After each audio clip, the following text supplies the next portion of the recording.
Hello everyone, welcome back to Xylem Learning. എല്ലാവർക്കും good morning. Yes, നമ്മൾ ഇന്ന് സുവോളജിയിലെ most important questions ആണ് discuss ചെയ്യാൻ പോകുന്നത്. അപ്പോൾ നമ്മൾ എല്ലാ ടൈപ്പ് ക്വസ്റ്റ്യൻസും ഇന്ന് ഡിസ്കസ് ചെയ്യുന്നുണ്ട്. കുറച്ച് ഇമ്പോർട്ടന്റ് ആയിട്ടുള്ള മൾട്ടിപ്പിൾ ചോയ്സ് ക്വസ്റ്റ്യൻസ് MCQ, അതുപോലെ തന്നെ മോസ്റ്റ് ഇമ്പോർട്ടന്റ് ആയിട്ടുള്ള കുറച്ച് അസർഷൻ റീസൺസ്, ദെൻ കുറച്ച് 2 marks 3 marks and 5 marks questions. ഇങ്ങനെ നമ്മൾ എല്ലാ ടൈപ്പ് ക്വസ്റ്റ്യൻസും കൂടി മിക്സ് ചെയ്തിട്ടാണ് 25 ക്വസ്റ്റ്യൻസ് നമ്മൾ ഡിസ്കസ് ചെയ്യാൻ പോകുന്നത്. അപ്പൊ എല്ലാവരും റെഡിയാണോ? എല്ലാം റെഡി ആണെങ്കിൽ നിങ്ങൾ ആദ്യം ചെയ്യേണ്ടത് ഈ ലൈവിന്റെ ലിങ്ക് നിങ്ങളുടെ ഫ്രണ്ട്സിനും ഗ്രൂപ്പുകളിലേക്കും ഒക്കെ ഷെയർ ചെയ്യുക. എല്ലാ ക്ലാസ്സിലെ കുട്ടികളോടും കാണാനായിട്ട് വരാൻ പറയാം കേട്ടോ. ഫ്രണ്ട്സ് ഗ്രൂപ്പിലേക്ക് ഷെയർ ചെയ്യുക. യെസ്, ഗുഡ് മോർണിംഗ് ബെറിൻ, എല്ലാവർക്കും good morning. Good morning Devapriya. Yes yes yes. അപ്പൊ അങ്ങനെയാണെങ്കിൽ നമുക്ക് ക്ലാസ് തുടങ്ങിയാലോ? ഇമ്പോർട്ടന്റ് ക്വസ്റ്റ്യൻസ് വേഗം ഒന്ന് ഡിസ്കസ് ചെയ്താലോ? യെസ് രമ്യ, ഗുഡ് മോർണിംഗ് കേട്ടോ. ശരി, അപ്പൊ നിങ്ങളുടെ ഫ്രണ്ട്സിനെയൊക്കെ അറിയിച്ചോ ക്ലാസ് തുടങ്ങിയ കാര്യം? എല്ലാവരും ഒന്ന് അറിയിക്കാം കേട്ടോ. ഫ്രണ്ട്സ് ഗ്രൂപ്പുകളിലേക്ക് ഒന്ന് ഷെയർ ചെയ്തേക്കാമോ? ഷെയർ ചെയ്യുക. ഈ ലൈവിന്റെ ലിങ്ക് ഒന്ന് ഷെയർ ചെയ്താൽ മതി, അപ്പൊ എല്ലാവരും കയറുമല്ലോ. ശരി, അപ്പൊ അങ്ങനെയെങ്കിൽ നമുക്ക് ഫസ്റ്റ് ക്വസ്റ്റ്യനിലേക്ക് കിടക്കാം. ദ ഫസ്റ്റ് ക്വസ്റ്റ്യൻ എന്ന് പറയുന്നത് ഇതാണ്. Yes ബ്ലാക്കി. Select the pathogen mismatched with symptoms of diseases caused by it from the list given below. ഇപ്പൊ താഴെ തന്നിരിക്കുന്നതിൽ ഏതോ ഒരു മിസ്മാച്ച് കിടപ്പുണ്ട്. അപ്പൊ നമ്മുടെ ഹ്യൂമൻ ഹെൽത്ത് ആൻഡ് ഡിസീസസ് എന്ന് പറയുന്ന ചാപ്റ്ററിലെ ചില പാത്തജൻസും അവർ കോസ് ചെയ്യുന്ന ഡിസീസിന്റെ സിംറ്റംസും ആണ് തന്നിരിക്കുന്നത്. അപ്പൊ ആ സിംറ്റം കറക്റ്റ് അല്ലാത്തത് ആർക്ക് എന്നാണ് നമ്മൾ നോക്കേണ്ടത് കേട്ടോ. ശരി, അപ്പൊ ഫസ്റ്റ് ക്വസ്റ്റ്യൻ നമുക്ക് നോക്കാം. ആദ്യത്തേത് എൻറ്റമീബ ഹിസ്റ്റോളിറ്റിക്ക. എൻറ്റമീബ ഹിസ്റ്റോളിറ്റിക്ക ഏത് ഡിസീസിന്റെ കാരണക്കാരനാണ്? ഇറ്റ് കോസസ് അമീബിയാസിസ് അല്ലെ. Entamoeba histolytica is a protozoan which causes amoebiasis. Amoebiasis എന്ന് പറയുന്നത് നല്ല വയറുവേദനയാണ് അല്ലെ. സോ അതിന്റെ സിംറ്റംസ് എന്താ? കോൺസ്റ്റിപ്പേഷൻ ഉണ്ടാകും, അബ്ഡോമിനൽ പെയിൻ ഉണ്ടാകും അല്ലെ, അതൊക്കെയല്ലേ. സോ അത് കറക്റ്റ് ആയിട്ടുള്ള സിംറ്റംസ് ആണ് തന്നിരിക്കുന്നത്. അടുത്തത് എന്താ? എപ്പിഡെർമോഫൈറ്റോൺ അതുപോലെ മൈക്രോസ്പോറോ ഒക്കെ കോസ് ചെയ്യുന്നത് ഫംഗൽ ഡിസീസ് ആയിട്ടുള്ള റിംഗ് വേം ഡിസീസ് ആണ്. എന്താണ് റിംഗ് വേം ഡിസീസിന്റെ ലക്ഷണങ്ങൾ? ഡ്രൈ സ്കെയിലി ലീഷൻസ് ഉണ്ടാകുന്നു, അതുപോലെ അവിടെ ഇച്ചിങ് ഉണ്ടാകുന്നു അല്ലെ, അതൊക്കെയല്ലേ. റെഡ്നെസ് ഉണ്ടാകുന്നു. അപ്പോൾ അതൊക്കെയാണ് അതിന്റെ ലക്ഷണങ്ങൾ പറയുന്നത്. സോ അത് കറക്റ്റ് ആയിട്ടാണ് തന്നിരിക്കുന്നത്. So second one is correct one. അടുത്ത ഡിസീസ് തന്നിരിക്കുന്നത് വുച്ചറേറിയ ബാങ്ക്രോഫ്റ്റി ആണ്. വുച്ചറേറിയ ബാങ്ക്രോഫ്റ്റി എടുത്താലും വുച്ചറേറിയ മലായി എടുത്താലും രണ്ടുപേരെടുത്താലും നമുക്ക് ഉണ്ടാകുന്ന ഡിസീസ് എന്ന് പറയുന്നത് വുച്ചറേറിയ എന്ന് പറയുന്നത് ഇറ്റ് ഈസ് ഫൈലേറിയൽ വേം. So it causes filariasis. Filariasis എന്ന് പറഞ്ഞു കഴിഞ്ഞാൽ ഓഫ് കോഴ്സ് അത് മന്ത് രോഗമാണ്. നമ്മുടെ ലിംഫാറ്റിക് സിസ്റ്റത്തെയാണ് ബാധിക്കുന്നത്. ലിംഫാറ്റിക് സിസ്റ്റത്തിനെ ബാധിച്ചതിന് ശേഷം അത് ലിംഫ് വെസൽസിൽ എന്തുണ്ടാക്കും? ഇൻ ലോവർ ലിംസിലൊക്കെ എസ്പെഷ്യലി അത് ഇൻഫ്ലമേഷൻ ഉണ്ടാക്കും. So that is also A correct one. അടുത്ത ഹീമോഫിലസ് ഇൻഫ്ലുവൻസ എടുത്താലും അതുപോലെ നമ്മുടെ സ്ട്രെപ്റ്റോകോക്കസ് ന്യൂമോണിയ എടുത്താലും കോസസ് ന്യൂമോണിയ ഡിസീസ്. അത് നമ്മുടെ എയർ സാക്കുകളിൽ ഫ്ലൂയിഡ് ഫിൽഡ് ആകുന്ന അവസ്ഥയാണ്. ബ്ലോക്കേജ് ഓഫ് ഇൻഡസ്ട്രിയൽ പാസേജ് അല്ല. അപ്പോ ആ തന്നിരിക്കുന്നത് തെറ്റാണ്. So option D is the mismatched one. So that is the answer. Clear ആയല്ലോ? അപ്പൊ അത് വളരെ ഈസി ആയിട്ടുള്ള ഒരു MCQ ക്വസ്റ്റ്യൻ ആയിരുന്നു അല്ലെ. അടുത്ത ക്വസ്റ്റ്യനിലേക്ക് പോകാമോ നമുക്ക്? Next question. Many copepods live on the body surface of marine fishes. This relationship is an example of. കോപ്പപ്പോഡ്സ് എന്ന് പറയുന്ന ചെറിയ ജീവികളാണ്. ഇവര് ഈ പറയുന്ന മറൈൻ ഫിഷിന്റെ ശരീരത്തിൽ ജീവിക്കുന്നത് ആക്ച്വലി അവരിൽ നിന്നുള്ള ന്യൂട്രിയൻസ് എടുക്കാൻ വേണ്ടിയിട്ടാണ്. So it is A type of parasitism. Okay, so ഇതൊരു പാരസൈറ്റിസം. ഏതുപോലെ ചോദിച്ചു കഴിഞ്ഞാല് നമ്മുടെ ശരീരത്തിൽ ടിക്സ് അല്ലെങ്കിൽ ലിക്സ് ഒക്കെ വന്നിരിക്കുന്നത് പോലെ, അങ്ങനെ നമ്മുടെ ശരീരത്തിൽ അവർ വന്ന് അറ്റാച്ച് ചെയ്യുന്നത് പോലെയാണ്. ഒരു എക്ടോ പാരസൈറ്റ് പോലെയാണ് ഇവരുടെ കേസിൽ ഏത് വരുന്നത്? ഈ പറയുന്ന കോപ്പപ്പോഡ്സ് വരുന്നത്. So it is an example of parasitism. Okay, it is an example of parasitism. Next question. Given below is the restriction site of restriction endonuclease PST1 and the cleavage site on a DNA molecule. So ഇതൊരു DNA മോളിക്യൂളിന്റെ PST1 എന്ന് പറയുന്ന endonuclease എൻസൈമിന്റെ കേസാണ് അവിടെ പറഞ്ഞിരിക്കുന്നത്. അതിന്റെ cleavage സൈറ്റും തന്നിട്ടുണ്ട്. ഇവിടെ വെച്ചിട്ടാണ് 3' ഇവിടുന്ന് സ്റ്റാർട്ട് ചെയ്ത് ഇങ്ങനെ ആയിരിക്കും അത് കട്ട് ചെയ്തത്. ഇതാണ് തന്നിരിക്കുന്നത്. സോ ഇങ്ങനെയാണ് കട്ട് ചെയ്യുന്നതെങ്കിൽ choose the option that gives the correct resultant fragment by the action of PST1. PST1 cut ചെയ്യുമ്പോൾ നമുക്ക് കിട്ടുന്ന ആ സ്റ്റിക്കി എൻസ് ഉണ്ടല്ലോ, ആ സ്റ്റിക്കി എൻസ് എങ്ങനെയായിരിക്കും ഉണ്ടാകുക എന്നാണ് ചോദിച്ചിരിക്കുന്നത്. ഇങ്ങനെ ആയിരിക്കും ഉണ്ടാകുക അല്ലെ. സോ ഇങ്ങനെ ആയിരിക്കും വരിക. നമുക്കൊന്ന് എഴുതി നോക്കാം. സോ എഴുതുന്ന സമയത്ത് ഇങ്ങനെ ആയിരിക്കും ആ കട്ട് അല്ലെ, ഇങ്ങനെ ആയിരിക്കും ആ കട്ട് വരിക. സോ ഇറ്റ് ഈസ് 5' ഉണ്ട്, then 5 dash, okay, 5 dash C, then T, G, C, A. അതായിരിക്കും ഈ സൈഡ്. ഇവിടെ 3 ഡാഷിൽ G. ഇപ്പുറത്തെ സൈഡിൽ വരുമ്പോൾ 3 dash G ഇങ്ങനെ കട്ടാകും. then 5 dash C, T, G, C, A. So ഇങ്ങനെയായിരിക്കും നമുക്ക് രണ്ട് ഫ്രാഗ്മെന്റ്സ് ആയിട്ട് കിട്ടുന്നത്. സോ ഇതായിരിക്കും നമുക്ക് അവിടെ എഴുതേണ്ടി വരിക. സോ അങ്ങനെ ഓപ്ഷൻ അവിടെ ഉണ്ടോ നോക്കുക. ഇത് തെറ്റാണ്, ഇത് തെറ്റാണ്, ഇത് തെറ്റാണ്, ഇത് ശരിയായിട്ട് തന്നെ നമ്മൾ എഴുതിയത് പോലെ എന്റെ തന്നിരിക്കുന്നത്. So option D is the right answer. Clear ആയോ മക്കളെ? അത് വളരെ ജസ്റ്റ് ആ കട്ട് ചെയ്ത് തന്നിരിക്കുന്നതിന് അങ്ങനെ കട്ട് ചെയ്ത് എടുത്താൽ മതി. അപ്പൊ നിങ്ങൾക്ക് ആ സ്റ്റിക്കിയൻസ് കിട്ടും. സോ അതാണ് ചോദിച്ചിരിക്കുന്നത്. Option D is the right answer. So next question. Given below are structural details of human mammary glands. Okay, mammary glands മായിട്ട് ബന്ധപ്പെട്ടിട്ടുള്ള സ്റ്റേറ്റ്മെന്റ്സ് ആണ് അവിടെ തന്നിരിക്കുന്നത്. First point, the glandular tissue in the breast has 15 to 20 clusters of cells called alveoli. That is a wrong statement. The milk is stored in the lumen of the alveoli. That is a correct statement. The alveoli join to form mammary duct. Alla, തെറ്റാണ്. അടുത്തത് mammary ampulla is connected to lactiferous duct. That is a correct statement. അപ്പോൾ ഈ പറഞ്ഞിരിക്കുന്നതിനകത്ത് ആദ്യത്തെ സ്റ്റേറ്റ്മെന്റും മൂന്നാമത്തെ സ്റ്റേറ്റ്മെന്റും ശരിയാണ്. അതേസമയം second സ്റ്റേറ്റ്മെന്റും തെറ്റാണ്. സെക്കൻഡ് സ്റ്റേറ്റ്മെന്റും ഫോർത്ത് സ്റ്റേറ്റ്മെന്റും കറക്റ്റ് ആണ്. Choose the option that gives the correct details of the human mammary glands. Correct ഏത് എന്നാണ് ചോദിച്ചിരിക്കുന്നത്? കറക്റ്റ് 2ഉം 4ഉം ആണ് correct. So option C is the right answer. Option C is the right answer. Clear ആയല്ലോ? അടുത്ത ക്വസ്റ്റിലേക്ക് പോട്ടെ ഞാൻ. Given below are the list of commercially important products and their source or organisms. Select the option which gives the correct matches. Okay. Okay, correct ആയിട്ട് ബെറിനും OP എന്താ? Okay, എല്ലാവരും answer പറയുന്നുണ്ട്. Yes, നിങ്ങൾ അങ്ങനെ ആൻസർ പറഞ്ഞു തന്നെ പൊയ്ക്കോളൂ കേട്ടോ. ശരി. ബയോ ആക്റ്റീവ് പ്രോഡക്റ്റുകൾ തന്നിട്ടുണ്ട്. ഏതൊക്കെയാ? സൈക്ലോസ്പോറിൻ എ തന്നിട്ടുണ്ട്. സൈക്ലോസ്പോറിൻ എ നമുക്കറിയാം അത് പ്രൊഡ്യൂസ് ചെയ്യുന്നത് ട്രൈക്കോഡെർമ പോളിസ്പോറം ആണ് അല്ലെ. ട്രൈക്കോഡെർമ പോളിസ്പോറം എന്ന് പറയുന്ന ഫംഗസ് ആണ് സൈക്ലോസ്പോറിൻ എ. ഒരു ഇമ്യൂണോ സപ്രസീവ് ഏജന്റ് ആണ് സൈക്ലോസ്പോറിൻ എ, അത് പ്രൊഡ്യൂസ് ചെയ്യുന്നത്. സോ എ എന്ന് പറയുന്നത് 2 ആണ്. എ 2ൽ വരും. സ്റ്റാറ്റിൻസ് എന്ന് പറഞ്ഞാൽ നമുക്ക് എല്ലാവർക്കും അറിയാം. സ്റ്റാറ്റിൻസ് എന്ന് പറയുന്നത് blood cholesterol level lowering agent ആണ്, വിച്ച് ഇസ് പ്രൊഡ്യൂസ്ഡ് ബൈ മൊണാസ്കസ് പർപ്യൂരിയസ് എന്ന് പറയുന്ന ഈസ്റ്റ് ആണ് അത് പ്രൊഡ്യൂസ് ചെയ്യുന്നത്. So statins are produced by Monascus purpureus. Streptokinase which is used as a clot buster. Streptokinase is produced by Streptococcus bacterium. So Streptococcus bacterium അവിടെ തന്നിട്ടുണ്ട്. 1. Penicillin is produced by Penicillium notatum, which is a fungus. അത് penicillin എന്ന് പറയുന്നത് ഒരു antibiotic ആണ്. ആദ്യത്തെ antibiotic ആണ് അല്ലെ. അലക്സാണ്ടർ ഫ്ലെമിംഗ് കണ്ടെത്തിയ ആദ്യത്തെ ആന്റിബയോട്ടിക് കൂടിയാണ് എന്ന് പറയുന്നത് പെൻസിലിൻ എന്ന് പറയുന്നത്, which is produced from penicillium notate. So ഇവിടെ കറക്റ്റ് ഓപ്ഷൻ ആയിട്ട് വരിക സൈക്ലോസ്പോറിൻ A1 വരുന്ന ഓപ്ഷൻ, A1 വരുന്ന ഓപ്ഷൻ A1 അല്ല, A2 വരുന്ന ഓപ്ഷൻ. A2 വരുന്ന ഓപ്ഷൻ കാണുമ്പോൾ തന്നെ അറിയാം it is D.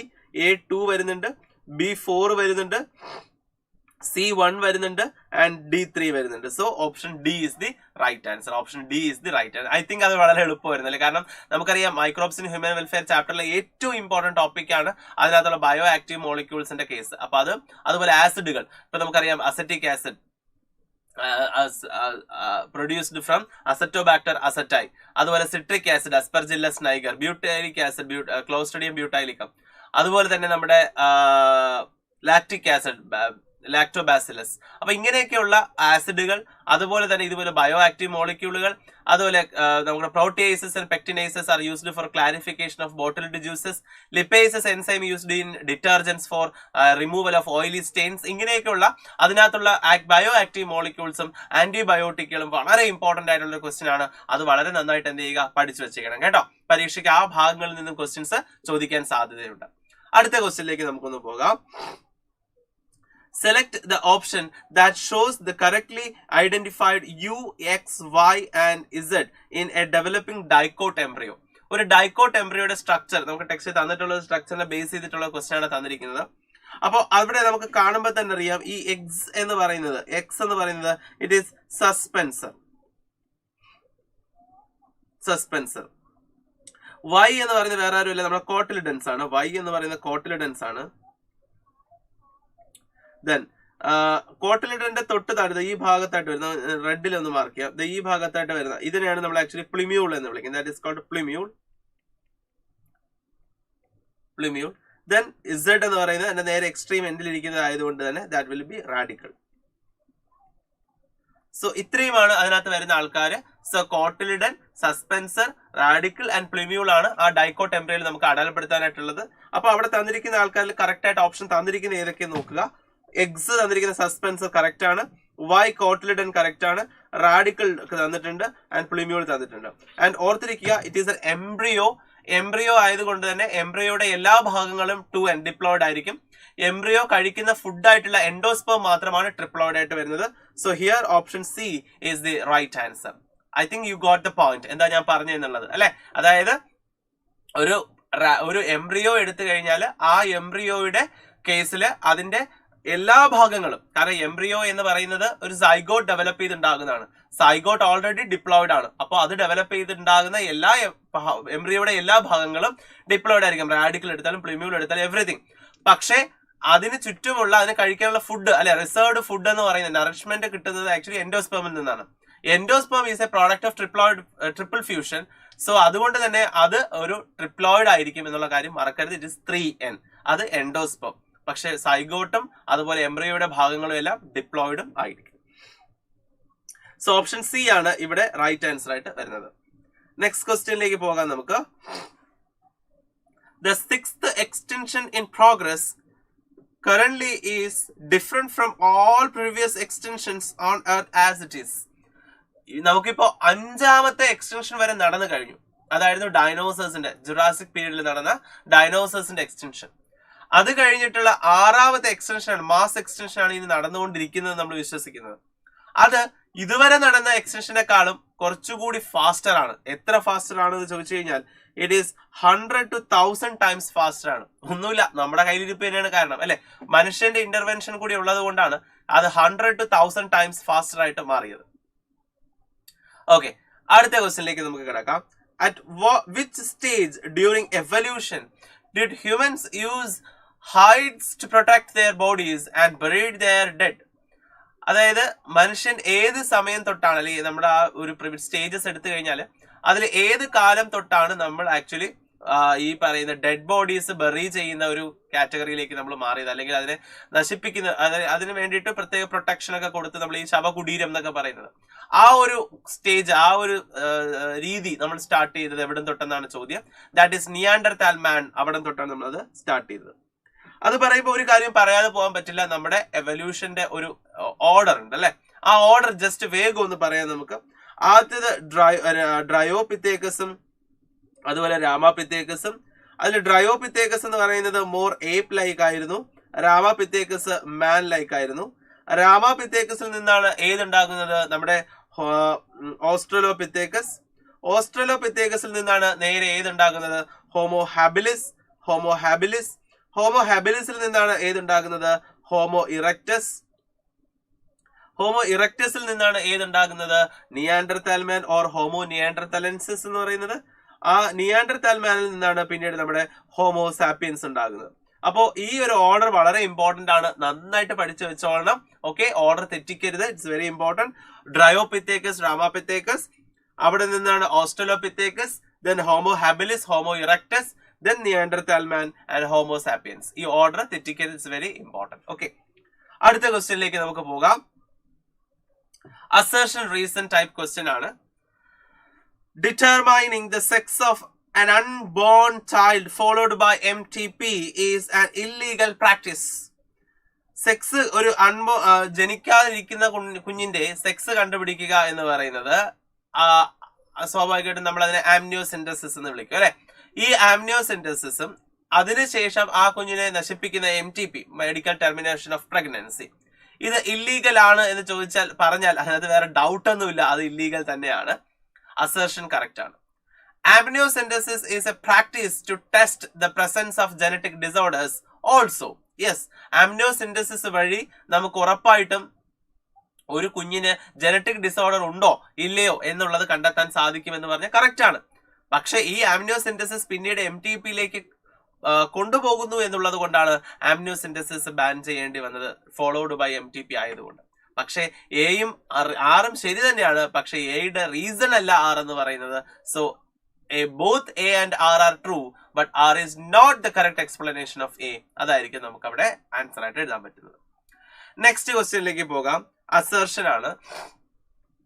In thalassemia, an abnormal myoglobin chain is synthesized due to a gene defect. In thalassemia, abnormal myoglobin അല്ല, it is hemoglobin. ഹീമോഗ്ലോബിൻ ആണ് അവിടെ നമ്മൾ പ്രിപ്പയർ ചെയ്യുന്നത്. മയോഗ്ലോബിൻ എന്ന് പറയുന്നത് നമ്മുടെ മസിൽസിന് റെഡ് കളർ കൊടുക്കുന്ന പിഗ്മെന്റ് ആണ് മയോഗ്ലോബിൻ. ഇത് ഹീമോഗ്ലോബിൻ ആണ് പ്രശ്നം ഉണ്ടാകുന്നത്. സോ ഫസ്റ്റ് സ്റ്റേറ്റ്മെന്റ് തെറ്റായി പോയി.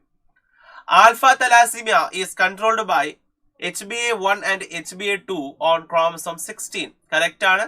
ആൽഫ തലാസീമിയ കൺട്രോൾ ചെയ്തത് HbA1 ജീൻ തന്നെയാണ്.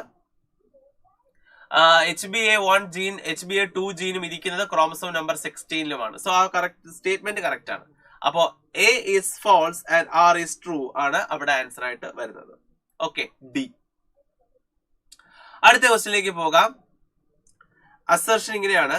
Synthetic oligonucleotide polymers are used during annealing in PCR. PCR എന്താണെന്ന് എല്ലാവർക്കും അറിയാം, polymerase chain reaction. So polymerase chain reaction എടുത്തു കഴിഞ്ഞാൽ അതിന് 3 സ്റ്റെപ്പുകളാണ് ഉള്ളത് അല്ലെ. ഒന്നാമത്തേത് ഡീനാച്ചുറേഷൻ, രണ്ടാമത്തേത് annealing, and last step is extension. So these are the 3 steps in PCR, polymerase chain reaction. ഇതിൽ ഡീനാച്ചുറേഷൻ എന്ന് വെച്ച് കഴിഞ്ഞാൽ ആ DNA സ്ട്രാൻഡുകൾ അല്ലെ, ഇങ്ങനെ ഒരുമിച്ചിരിക്കുന്ന DNA സ്ട്രാൻഡ് നമ്മൾ എന്ത് ചെയ്യും, പൊട്ടിക്കും.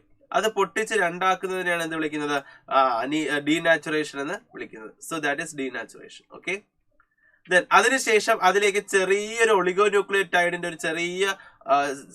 ഒരു വളരെ ചെറിയൊരു പീസ് ഓഫ് DNA, അത് നമ്മൾ പ്രൈമർ എന്ന് വിളിക്കും. ആ പ്രൈമറിനെ 2 എൻഡുകളിലായിട്ട് അറ്റാച്ച് ചെയ്യിക്കുന്നതിനെയാണ് നമ്മൾ എന്ത് വിളിക്കുന്നത്, അനീലിംഗ് എന്ന് വിളിക്കുന്നത്. ദെൻ അതിന്റെ ലെങ്ത് ഇൻക്രീസ് ചെയ്യുന്നതിനെയാണ് നമ്മൾ എക്സ്റ്റൻഷൻ എന്ന് വിളിക്കുന്നത്. അങ്ങനെയാണ് ഒരു DNA 2 DNA ആയിട്ട് മാറുന്നത്. അപ്പോ എ എന്ന് പറഞ്ഞിരിക്കുന്ന എയിൽ പറയുന്ന സ്റ്റേറ്റ്മെന്റ് കറക്റ്റ് ആണ്. The primer binds to the double-stranded DNA at their complementary region. Primer bind ചെയ്യുന്നത് ഡബിൾ സ്റ്റാൻഡേർഡ് DNA-ലാണെന്ന് പറയുന്നുണ്ട്. അല്ല, നമുക്ക് നേരത്തെ ഫിഗർ വരച്ചപ്പോൾ നിങ്ങൾക്ക് മനസ്സിലാക്കാനും it is A single standard DNA. ആ സിംഗിൾ സ്റ്റാൻഡിലേക്കാണ് ഇയാൾ വന്ന് ജോയിൻ ചെയ്യുന്നത്. സിംഗിൾ സ്റ്റാൻഡ് ആക്കി പൊട്ടിക്കുക എന്നതാണ് നമ്മൾ ആക്ച്വലി ഡീനാച്ചുറേഷനിൽ ചെയ്യുന്നത്. സോ ഡബിൾ സ്റ്റാൻഡേർഡ് അല്ല, സിംഗിൾ സ്റ്റാൻഡേർഡ് എന്നാണ് വരേണ്ടിയിരുന്നത്. So R is false. So A is true, R is false. Option C ആയിരിക്കും അവിടെ ആൻസർ ആയിട്ട് വരുന്നത്. ക്ലിയർ ആണല്ലോ. സോ PCR പഠിക്കുമ്പോൾ ഇത്രയും കാര്യങ്ങൾ കൂടി ചേർത്ത് പഠിച്ചു വെക്കുക. Next question. Name A GM cereal crop having enhanced nutritional value. The nutrient it is rich in. State any 2 benefits of genetically modified crops. അപ്പോൾ GM ക്രോപ്സുമായി ബന്ധപ്പെട്ടിട്ടുള്ള ക്വസ്റ്റ്യൻ ആണ്. നമുക്കറിയാം ബയോടെക്നോളജിയിൽ വരുന്ന GM crops, genetically modified crops. അതിൽ ഏതെങ്കിലും ഒരു example അതിന് എഴുതാൻ വേണ്ടിയിട്ട് ജനറ്റിക്കലി മോഡിഫൈഡ് ആയിട്ടുള്ള ന്യൂട്രീഷണൽ വാല്യൂ കൂടിയ ഏതെങ്കിലും ഒരു ചെടി. അപ്പൊ അതിന് ബെസ്റ്റ് എക്സാമ്പിൾ എന്ന് പറയുന്നത് നമ്മുടെ ഗോൾഡൻ റൈസ് ആണ്. ഗോൾഡൻ റൈസ്, ഈ ഗോൾഡൻ റൈസിന്റെ പ്രത്യേകത അതിനകത്ത് വൈറ്റമിൻ A കണ്ടന്റ് കൂടുതലാണ്. വൈറ്റമിൻ A നമുക്കറിയാം കളർ ബ്ലൈൻഡ്നെസ് അല്ല നൈറ്റ് ബ്ലൈൻഡ്നെസ് എന്ന് പറയുന്ന അസുഖം വരാതിരിക്കാൻ വേണ്ടി vitamin A is very important. So അതുകൊണ്ടാണ് വൈറ്റമിൻ A കൂടിയ ഗോൾഡൻ റൈസ് നമ്മൾ ഉണ്ടാക്കിയത്. വൈറ്റമിൻ A എന്ന് റിച്ച് ആയിട്ടുള്ള പ്ലാന്റ്സ് നമുക്ക് ഒരു ഫ്രൂട്ട്സ് ഒക്കെ നമ്മൾ എക്സാമ്പിൾ എടുത്തു കഴിഞ്ഞാൽ അതിന് എക്സാമ്പിൾസ് ആണ് ക്യാരറ്റ് ഒക്കെ. സോ ക്യാരറ്റ് അല്ലെങ്കിൽ അങ്ങനെയുള്ള യെല്ലോ കളേർഡ് ഫ്രൂട്ട്സ് ഒക്കെ മിക്കവാറും നമ്മൾ ഉദാഹരണത്തിന് നമ്മുടെ മാംഗോ അതിലൊക്കെ ഇഷ്ടംപോലെ എന്തുണ്ട്, വൈറ്റമിൻ A ഉണ്ട്. സോ വൈറ്റമിൻ A കൂടുതലുള്ള ഏതൊരു എടുത്താലും അതിനകത്തൊക്കെ നമ്മൾ നോക്കിക്കഴിഞ്ഞാൽ ഈ പറയുന്ന ഒരു യെല്ലോയിഷ് കളറേഷൻ ഉണ്ടാകും. അങ്ങനെ റൈസിലേക്ക് ഈ ഒരു ജീൻ നമ്മൾ ഇൻട്രൊഡ്യൂസ് ചെയ്തപ്പോൾ ആ റൈസിനും ഒരു യെല്ലോ കളർ വന്നു. അങ്ങനെയാണ് അതിന്റെ പേര് ഗോൾഡൻ റൈസ് എന്ന് വന്നത്. അപ്പൊ golden rice is rich in vitamin A. അത് കണ്ണിന്റെ ആരോഗ്യത്തിന് വേണ്ടിയിട്ടാണ് ആ റൈസ് നമ്മൾ എടുത്തത്. പക്ഷെ മഞ്ഞ കളറുള്ള ചോറ് ആരും കഴിക്കാത്തത് കൊണ്ട്, അത് ഒരു പ്രിഫറൻസ് കുറവായത് കൊണ്ട് അത് അത്ര പോപ്പുലർ ആയില്ല എന്നുള്ളതും കൂടി സത്യമാണ്. അടുത്ത ചോദ്യം, ജനറ്റിക്കലി മോഡിഫൈഡ് ക്രോപ്സിന്റെ ബെനിഫിറ്റ്സ് എഴുതുക എന്നുള്ളതാണ്. സോ ബെനിഫിറ്റ്സിലേക്ക് വന്നു കഴിഞ്ഞാൽ നമുക്കറിയാം GM ക്രോപ്സിന് ഒന്ന് ന്യൂട്രീഷണലി അത് കുറച്ച് ബെറ്റർ ആയിരിക്കും. ചിലർക്ക് പെസ്റ്റ് റെസിസ്റ്റൻസ് ഉള്ള ചെടികൾ ഉണ്ടെങ്കിൽ സ്വാഭാവികമായിട്ടും റെസിലിയൻസ് ഓൺ പെസ്റ്റിസൈഡ്സ് നമുക്ക് കുറെ കുറയ്ക്കാനായിട്ട് സാധിക്കും. അബയോട്ടിക് സ്ട്രെസ്സിനെതിരെ അല്ലെ, അബയോട്ടിക് സ്ട്രെസ്സിനെതിരെ കഴിവുള്ള ഒരുപാട് ചെടികളുണ്ട്. ലൈക്ക് ഇപ്പോ ഡ്രൗട്ട് വന്നാലും ഫ്ലഡ് വന്നാലും ഒക്കെ പിടിച്ചു നിൽക്കാൻ അവരെ കൊണ്ട് സാധിക്കും. അത് അവരുടെ അങ്ങനെയുള്ള കുറെ ജനറ്റിക്കലി മോഡിഫൈഡ് ക്രോപ്സ് ഉണ്ട്. അപ്പോൾ ഇങ്ങനെയുള്ള ഇംപ്രൂവ്മെന്റ്സ് ഉള്ള ചെടികളെയാണ്, അതാണ് അതിന്റെ ബെനിഫിറ്റ്സ് എന്ന് പറയുന്നത്, ജനറ്റിക്കലി മോഡിഫൈഡ് ക്രോപ്സ്. അടുത്ത ക്വസ്റ്റ്യനിലേക്ക് പോകാം നമുക്ക്. By using Punnett square, deposit the genotypes and phenotypes of test crosses where green pod color G is dominant over yellow pod color G, small g, in garden P with an unknown genotype. Unknown genotype എന്നാ പറയുന്നത്. അപ്പൊ test cross ആ ചെയ്യേണ്ടത്. Test cross എന്താ? It is A back cross അല്ലെ, ഒരു back cross തന്നെയാണ് test cross എന്ന് പറയുന്നത്. വേർ ഒരു പാരന്റ് റെസസീവ് പാരന്റ് ആയിരിക്കും. അപ്പൊ റെസസീവ് പാരന്റുമായിട്ട് ക്രോസ് ചെയ്യുന്നതിനെയാണ് ടെസ്റ്റ് ക്രോസ് എന്ന് വിളിക്കുന്നത്. നമുക്ക് ഇവിടെ ടെസ്റ്റ് ക്രോസ് ചെയ്താലോ? അപ്പൊ ടെസ്റ്റ് ക്രോസ് ചെയ്യാൻ വേണ്ടിയിട്ട് നമുക്ക് ആദ്യം ജീനോ ടൈപ്പ്, 2 പാരന്റ്സ് വേണ്ടേ അല്ലെ? അല്ല, ഒരാൾ ഓൾറെഡി നമ്മൾ റിസസീവ് ആണ്, അപ്പൊ സ്മോൾ ജി സ്മോൾ ജി. ഒരെണ്ണം നമുക്ക് ക്യാപിറ്റൽ ജി എടുക്കാം, മറ്റേത് ക്യാപിറ്റൽ ജി സ്മോൾ ജി. അതായത് ഒന്ന് ഹോമോസൈഗസ് ഗ്രീനും ഒന്ന് ഹെട്രോസൈഗസ് ജി ഗ്രീനും. Okay, so green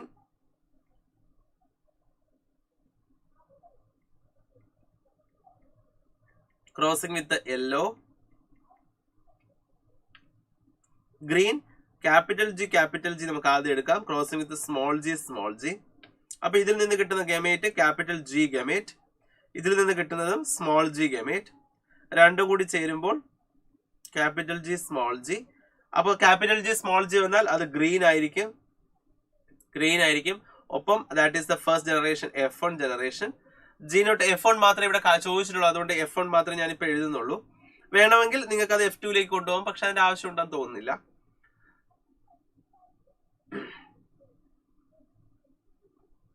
green and it will be heterozygous ആയിട്ടുള്ള ജി ആയിരിക്കും നമുക്ക് അവിടെ കിട്ടുന്നത്. സോ പനറ്റ് സ്ക്വയർ വരയ്ക്കാൻ പറഞ്ഞിട്ടുള്ള സ്ഥിതിക്ക് നിങ്ങൾക്ക് വേണമെങ്കിൽ അത് വരച്ചൊന്ന് ജസ്റ്റ് ഒന്ന് കാണിക്കാം. കുറച്ചുകൂടി വലുതാക്കി വരയ്ക്കണമെങ്കിൽ വലുതാക്കി വരയ്ക്കാം. അതായത് നമുക്കിത് കുറച്ചുകൂടി ഒന്ന് എക്സ്പാൻഡ് ചെയ്യാം. നമുക്ക് പനറ്റ് സ്ക്വയർ പറഞ്ഞ സ്ഥിതിക്ക് ഇതിൽ നിന്നും 2 ജി ഇത് എഴുതാം നമുക്ക്, ക്യാപിറ്റൽ ജി, ദെൻ ഇവിടെയും സ്മോൾ ജി. സോ അങ്ങനെയെങ്കിൽ പനറ്റ് സ്ക്വയർ വരയ്ക്കാനുള്ള ഒരു പ്രൊഫഷൻ നമുക്ക് ഈസി ആയിട്ട് കിട്ടും. സോ ഇത് capital G, then capital G, then small g, then small g, then capital G, small g, capital G, small g, capital G, small g, capital G, small g. All will be green. എല്ലാം എന്ത് തന്നെ ആയിരിക്കും? Green ആയിരിക്കും. എല്ലാം green ആയിരിക്കും. Okay, അപ്പൊ അതാണ് first cross. അത് കഴിഞ്ഞു. ഇനി നമുക്ക് വേണമെങ്കിൽ ഏതെടുക്കാം? സെക്കൻഡ് ക്രോസിലേക്ക് പോകാം. സെക്കൻഡ് ക്രോസും എഗെയിൻ ഗ്രീൻ തന്നെയാണ്, ക്രോസിംഗ് വിത്ത് യെല്ലോ.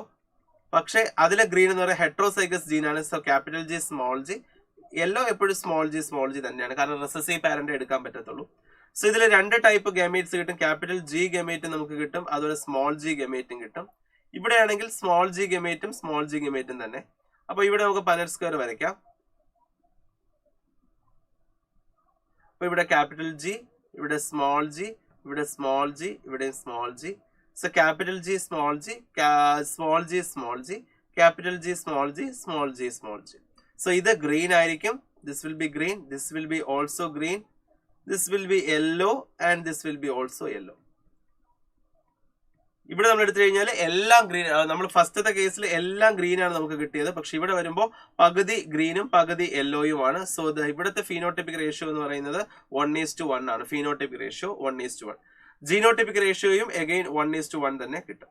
2 റേഷ്യോയും 1:1 ആണ്. ഇപ്പുറത്തെ റേഷ്യോ പറയാനില്ല, കാരണം എല്ലാം ഒരുപോലത്തെ ആയതുകൊണ്ട് വേറെ പറയാനൊന്നുമില്ല അവിടെ. സോ രണ്ടിടത്തും 1:1 ആണ് റേഷ്യോ വരുന്നത്. അപ്പോൾ അത് വളരെ എളുപ്പമുള്ള ഒരു ക്വസ്റ്റ്യൻ ആണ്. ടെസ്റ്റ് ക്രോസ് എന്ന് പറഞ്ഞാൽ എപ്പോഴും ഓർത്തിരിക്കുക, ഒരു പാരന്റ് എപ്പോഴും ഫിക്സഡ് ആയിരിക്കും, that is recessive parent.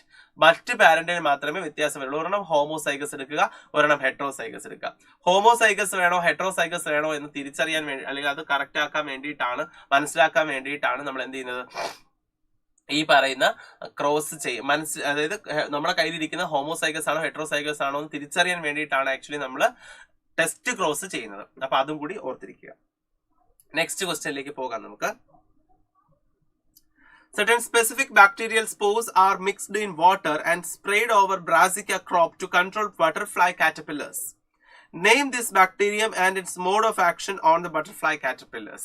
Okay.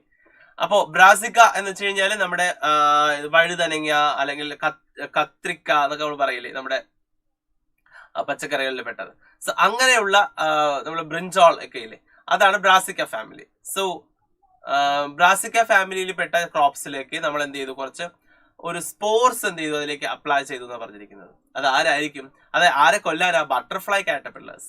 Butterfly caterpillars പറഞ്ഞാൽ വേമുകളാണ്, ബോൾ വേംസ് എന്നൊക്കെ പറയുന്ന അത്തരം വേമുകളാണ്, ഈ ഫ്രൂട്ട് വേംസ് അങ്ങനെയൊക്കെ ഉള്ള. അപ്പൊ ഇവന്മാരെ കൊല്ലാൻ വേണ്ടിയിട്ടാണ് ഇത് അപ്ലൈ ചെയ്തത് പറയുമ്പോൾ നമുക്ക് മനസ്സിലായി ലെപ്പിഡോപ്റ്ററം പെസ്റ്റിനെ കൊല്ലാനാണ്.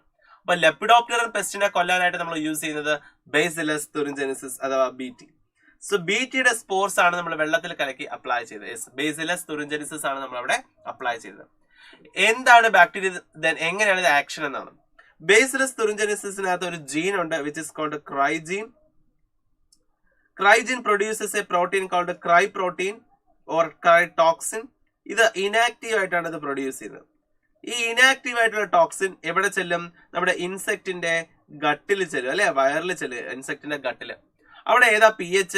അവിടെ ആൽക്കലൈൻ pH ആണ്. ആൽക്കലൈൻ pHൽ എന്ത് സംഭവിക്കും? നമ്മുടെ ടോക്സിൻ ആക്റ്റീവ് ആയിട്ട് മാറും. അവിടെ ആക്ച്വലി ഇനാക്റ്റീവ് ആയിട്ടുള്ള ടോക്സിൻ എന്തായിട്ട് മാറി? ആക്റ്റീവ് ടോക്സിൻ ആയിട്ട് മാറി. അത് കാരണം എന്ത് സംഭവിക്കും? ഇറ്റ് പ്രൊഡ്യൂസസ് പെർഫറേഷൻസ്, അവിടെ ഹോൾസ് ഉണ്ടാക്കും. ഈ പെർഫറേഷൻസ് കാരണം ആ ഇൻസെക്ട് എന്ത് ചെയ്തു പോകും? മരിച്ചു പോകും. അതാണ് അവിടെ സംഭവിക്കുന്നത്. ഓക്കെ, സോ ക്രൈജീൻ ഉണ്ട്. ആ cry gene produces a toxin called cry toxin. ആ ക്രൈടോക്സിൻ അല്ലെങ്കിൽ ക്രൈ പ്രോട്ടീൻ എന്ന് പറഞ്ഞാലും കുഴപ്പമൊന്നുമില്ല, കറക്റ്റ് ആണ്, ക്രൈ പ്രോട്ടീൻ.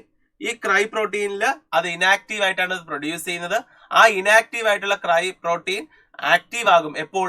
ഇൻസെക്ടിന്റെ ഗട്ടിൽ ചെല്ലുമ്പോൾ. ഗട്ടിൽ അത് ആക്റ്റീവ് ആകാൻ കാരണം എന്താ? ഗട്ടിന്റെ pH ആൽക്കലൈൻ pH ആണ്. ആൽക്കലൈൻ pHലാണ് ഈ ടോക്സിൻ ആക്റ്റീവ് ആകുന്നത്. ആക്റ്റീവ് ആകുന്ന ടോക്സിൻ എന്ത് ചെയ്യും? ആ ഗട്ടിൽ ഫുള്ളും പെർഫറേഷൻസ്, ഹോൾസ് ഉണ്ടാക്കുകയും അങ്ങനെ ആ പറയുന്ന ഇൻസെക്ടിനെ കൊല്ലുകയും ചെയ്യുന്നു. ഇതാണ് BTയുടെ ആക്ഷൻ. ഈ ക്രൈജീനാണ് നമ്മൾ എന്ത് ചെയ്യുന്നത്? മറ്റ് ജീവികളിലേക്ക് ട്രാൻസ്ഫർ ചെയ്യുക. ഈ ജീനിനെ എടുത്ത് വെച്ചിട്ടാണ് BT കോട്ടൺ ഒക്കെ നമ്മൾ, BT ബ്രിഞ്ചോൾ ഒക്കെ നമ്മൾ ഉണ്ടാക്കിയത്. അങ്ങനെയാണ്. ഓക്കെ, നമുക്ക് കോൺ ബോററും അതുപോലെ ബോൾ വേംസ്, കോട്ടൺ ബോൾ വേംസിനെതിരെയുള്ള ക്രൈ 1AC, ക്രൈ 2AB എന്നൊക്കെ പറയുന്ന എക്സാമ്പിൾസ് ജീനുകളും പഠിക്കാനുണ്ട്. അതുകൂടി കറക്റ്റ് ആയിട്ട് പഠിച്ചു വെക്കുക. അതുപോലെ തന്നെ നമുക്ക് ഈ സെക്ഷനിൽ ഈ BT കഴിഞ്ഞ് പഠിക്കുന്ന സാധനങ്ങളുടെ ഇൻസുലിൻ, ആ ഇൻസുലിന്റെ പ്രൊഡക്ഷൻ, ഈക്കോളൈ ബാക്ടീരിയ ഉപയോഗിച്ചുള്ള ഇൻസുലിന്റെ പ്രൊഡക്ഷൻ, അതിനകത്ത് ഇൻസുലിന്റെ പ്രോ ഇൻസുലിൻ എടുത്തു കഴിഞ്ഞാൽ അതിനകത്ത് A, B, C പെപ്റ്റൈഡുകൾ, അത് പിന്നെ മെച്ചർ ഇൻസുലിൻ ആയിട്ട് മാറുന്നത്, അതിൽ Aയും Bയും ക്രോസ് ചെയ്തിട്ട് C പെപ്റ്റൈഡിനെ നമ്മൾ റിമൂവ് ചെയ്യുന്നത്. അതുകൂടി ആ ഇൻസുലിന്റെ സെക്ഷൻ കൂടി നന്നായിട്ട് നോക്കി വെച്ചോളണം. അത് സയന്റിഫിക്കലി പ്രൊഡ്യൂസ് ചെയ്തത് ഈക്കോളൈ ബാക്ടീരിയകളിൽ നിന്നും പ്രൊഡ്യൂസ് ചെയ്യാൻ നമ്മൾ സഹായിച്ചത് എലി ലില്ലി എന്ന് പറയുന്ന ഒരു അമേരിക്കൻ കമ്പനിയാണ്. സോ ആ കമ്പനി പ്രൊഡ്യൂസ് ചെയ്ത് എങ്ങനെയാണ് ആ കമ്പനി സക്സസ്ഫുള്ളി ആർട്ടിഫിഷ്യലി ബയോടെക്നോളജിക്കലി എങ്ങനെയാണ് ഇൻസുലിൻ പ്രൊഡ്യൂസ് ചെയ്തെന്നുള്ളത് കൃത്യമായിട്ട് ആ ഫിഗറോട് കൂടി തന്നെ പഠിച്ചു വെക്കണം. കാരണം ആ സെക്ഷനിൽ നിന്നും ക്വസ്റ്റ്യൻ ചോദിക്കാറുണ്ട്. BT കോട്ടണും ഈ ഇൻസുലിനും വളരെ ഇമ്പോർട്ടന്റ് ആയിട്ടുള്ള സെക്ഷനാണ്, മറക്കരുത്, നന്നായിട്ട് പഠിച്ചു വെച്ചിരിക്കുക കേട്ടോ. സോ അങ്ങനെയെങ്കിൽ നമുക്ക് അടുത്ത ക്വസ്റ്റ്യനിലേക്ക് കിടക്കാം. Immunotherapy these days is one of the most efficient ways of treatment of cancer. The therapy involved activates the immune system and destroys the tumor. Write an example of one such biological response modifier used in immunotherapy. Why do patients need such substances if the immune system is already working in the body? State what is contact inhibition. So 3 questions ആണ് നമുക്ക് ഒരുമിച്ച് discuss ചെയ്യാനുള്ളത്. നമുക്കറിയാം cancer treatment detect ചെയ്യുന്നത് ഒരുപാട് methods ഉണ്ട്. Like CT scanning അല്ലെങ്കിൽ biopsy, tissue analysis, histopathological studies ഒക്കെ നടത്തിയിട്ട് ക്യാൻസർ ആണെന്ന് നമ്മൾ മനസ്സിലാക്കി കഴിഞ്ഞാൽ അതിന്റെ ട്രീറ്റ്മെന്റുകളിലേക്ക് വരുമ്പോൾ സർജിക്കൽ ട്രീറ്റ്മെന്റ്സ് ഉണ്ട്, അത് ഇമ്മ്യൂണോതെറാപ്പി ഉണ്ട്, അല്ലെ. ഇമ്മ്യൂണോതെറാപ്പിയിൽ നമ്മൾ ചെയ്യുന്ന ഒരു കാര്യം എന്ന് പറഞ്ഞാൽ നമ്മുടെ ബോഡിയിലേക്ക്, നമ്മുടെ ബോഡിയെ കൊണ്ട് തന്നെ ഒന്ന് ആക്റ്റീവ് ആക്കിപ്പിക്കും. അതിന് വേണ്ടിയിട്ട് നമ്മുടെ ബോഡിയിലേക്ക് ചില റെസ്പോൺസ് മോഡിഫയേഴ്സ് ആയിട്ടുള്ള ആൾക്കാരെ നമ്മൾ കുത്തിവെക്കുക, അല്ലെങ്കിൽ നമ്മൾ ഗുളിക രൂപത്തിൽ കൊടുക്കും. അത്തരത്തിലുള്ള ആൾക്കാരെയാണ് നമ്മൾ ഇവിടെ ഉദ്ദേശിക്കുന്നത് ബയോളജിക്കൽ റെസ്പോൺസ് മോഡിഫയേഴ്സ് എന്ന് പറയുന്നത്. അതിന് എക്സാമ്പിൾ ആണ് alpha interferon. So alpha interferon is an example of biological response modifier. ഇവരെന്താ ചെയ്യുന്നതെന്ന് വെച്ച് കഴിഞ്ഞാൽ നമ്മുടെ ബോഡിക്കകത്ത് വന്നതിന് ശേഷം നമ്മുടെ ഇമ്മ്യൂണിറ്റിയെ, ഇപ്പോൾ അല്ലാതെ നമുക്ക് ഇല്ലാത്ത ഇമ്മ്യൂണിറ്റി അല്ല, ഓൾറെഡി നമുക്കുള്ള ഇമ്മ്യൂണിറ്റി തന്നെയാണ്, അതിനെ ഒന്ന് ആക്ടിവേറ്റഡ് ആക്കും. അതെന്താ, ഇത്രയും നേരം ഉറങ്ങിയിരിക്കുകയായിരുന്നു. അതായത് ഇവിടെ ചോദിക്കുന്ന ക്വസ്റ്റ്യൻ ഇങ്ങനെയാണ്, രണ്ടാമത്തെ ക്വസ്റ്റ്യൻ ശ്രദ്ധിച്ചാൽ മനസ്സിലാവും. Why do patients need such substances if the immune system is already working in the body? നമ്മുടെ ബോഡിയിൽ ഓൾറെഡി ഇമ്മ്യൂൺ സിസ്റ്റം വർക്കിംഗ് ആയിരുന്നല്ലോ, പിന്നെ എന്തിനാണ് പുതിയ ഒരുത്തനെ കൊണ്ടുവന്നിട്ട് ഇമ്മ്യൂൺ സിസ്റ്റത്തിനെ ഉണർത്തുന്നത്? അപ്പൊ ഉറങ്ങി കിടക്കുകയായിരുന്നോ എന്നാണ് ചോദ്യം. അങ്ങനെയല്ല. നമ്മുടെ ട്യൂമർ സെല്ലുകൾ എന്താ, അൺകൺട്രോൾഡ് ഗ്രോത്ത് ആണ് അല്ലെ. അപ്പോ ഈ അൺകൺട്രോൾഡ് ഗ്രോത്ത് നമ്മുടെ ബോഡി അറിഞ്ഞില്ലേ? അതാണ് നമ്മുടെ ചോദ്യം. അതിന് കാരണം ട്യൂമർ സെല്ലുകൾക്ക് അങ്ങനെ ഒരു കഴിവുണ്ട്. അത് നമ്മുടെ ഇമ്മ്യൂൺ സിസ്റ്റം അറിയാതെ വളരാനുള്ള ഒരു കഴിവുണ്ട്. അപ്പൊ ഇമ്മ്യൂൺ സിസ്റ്റം ശ്രദ്ധിക്കുന്നില്ല ഇങ്ങനെ ഒരു ഗ്രോത്ത് അവിടെ നടക്കുന്നത്. ഇമ്മ്യൂൺ സിസ്റ്റം അറിഞ്ഞിരുന്നുവെങ്കിൽ അതിനെ ഇല്ലാതാക്കാനുള്ള വഴി നമ്മുടെ ഇമ്മ്യൂൺ സിസ്റ്റം കണ്ടുപിടിച്ചേനെ. അപ്പൊ ഇമ്മ്യൂൺ സിസ്റ്റം അറിയുന്നില്ല, അപ്പൊ നമ്മൾ ഇതിനെ അറിയിക്കണം. അതിനാണ് ഈ പറയുന്ന ആൽഫ ഇന്റർഫെറോൺസ് പോലെയുള്ള സബ്സ്റ്റൻസ് നമ്മുടെ ബോഡിയിലേക്ക് കൊടുക്കുന്നത്.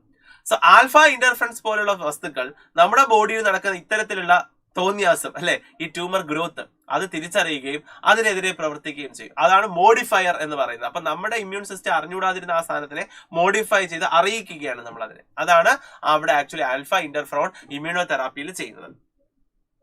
അടുത്ത ലാസ്റ്റ് ക്വസ്റ്റ്യൻ എന്താ പറയുന്നത്, state what is contact inhibition. നമ്മുടെ ബോഡിയുടെ ഏറ്റവും വലിയൊരു കഴിവാണ് കോൺടാക്ട് ഇൻഹിബിഷൻ. എന്താ കോൺടാക്ട് ഇൻഹിബിഷൻ എന്ന് വെച്ച് കഴിഞ്ഞാൽ, നമ്മുടെ ബോഡിയിലെ ഒരു വളർച്ച എന്ന് പറയുന്നത്, അതായത് നമ്മുടെ സെല്ലിന്റെ ഗ്രോത്ത് കൺട്രോൾഡ് ആണ് അല്ലെ. ഒരു പർട്ടിക്കുലർ ഗ്രോത്തേ അത് നടക്കത്തുള്ളൂ, അതിൽ കൂടുതൽ ഗ്രോ ചെയ്യില്ല. അത് ആ ഗ്രോത്ത് കൺട്രോൾഡ് ആകുന്നത് നമുക്ക് ആ ഒരു പ്രോപ്പർട്ടി, ഒരു സ്പെസിഫിക് പ്രോപ്പർട്ടി ഉള്ളത് കൊണ്ടാണ്. ആ കൺട്രോൾഡ് ഗ്രോത്തിന്റെ പ്രോപ്പർട്ടിയെ നമ്മൾ വിളിക്കുന്ന പേരാണ് കോൺടാക്ട് ഇൻഹിബിഷൻ.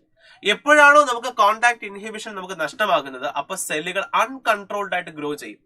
അൺകൺട്രോൾഡ് ഗ്രോത്ത് വന്നാൽ നമുക്ക് പറയാം V lose the property of contact inhibition. So contact, ഇപ്പൊ നമ്മുടെ ശരീരം നമ്മൾ ജനിച്ചതുപോലെ അല്ലല്ലോ, നമ്മൾ വളർന്നില്ലേ, പക്ഷെ കണ്ടമാനം വളർന്നങ്ങ് പോയോ? ഇല്ല, ഒരു ലെവൽ വരെ നമ്മൾ വളരാറുള്ളൂ. വളർച്ചയ്ക്ക് ഒരു കൺട്രോൾ ഉണ്ട് നമ്മുടെ ബോഡിക്ക്. അതാണ് കോൺടാക്ട് ഇൻഹിബിഷൻ.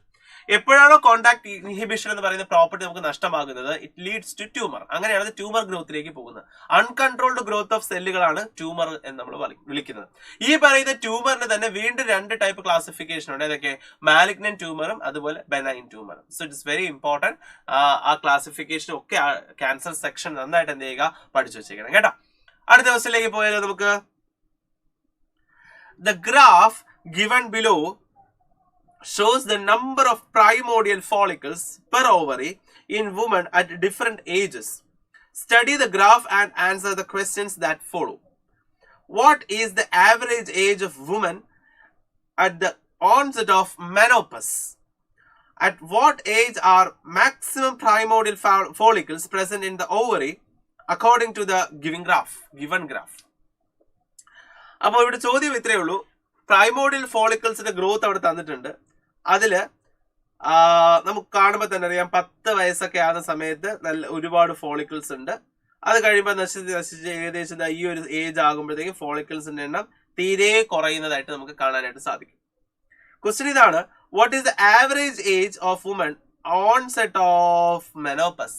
മെനോപ്പസ് ഏത് ഏജിലാണ് ഈ ഒരു ഫിഗർ, ഈ ഒരു ആക്ട്, ഇതൊരു പ്രകാരം ഉണ്ടായിരിക്കുന്നത് എന്നാണ് ചോദിച്ചിരിക്കുന്നത്.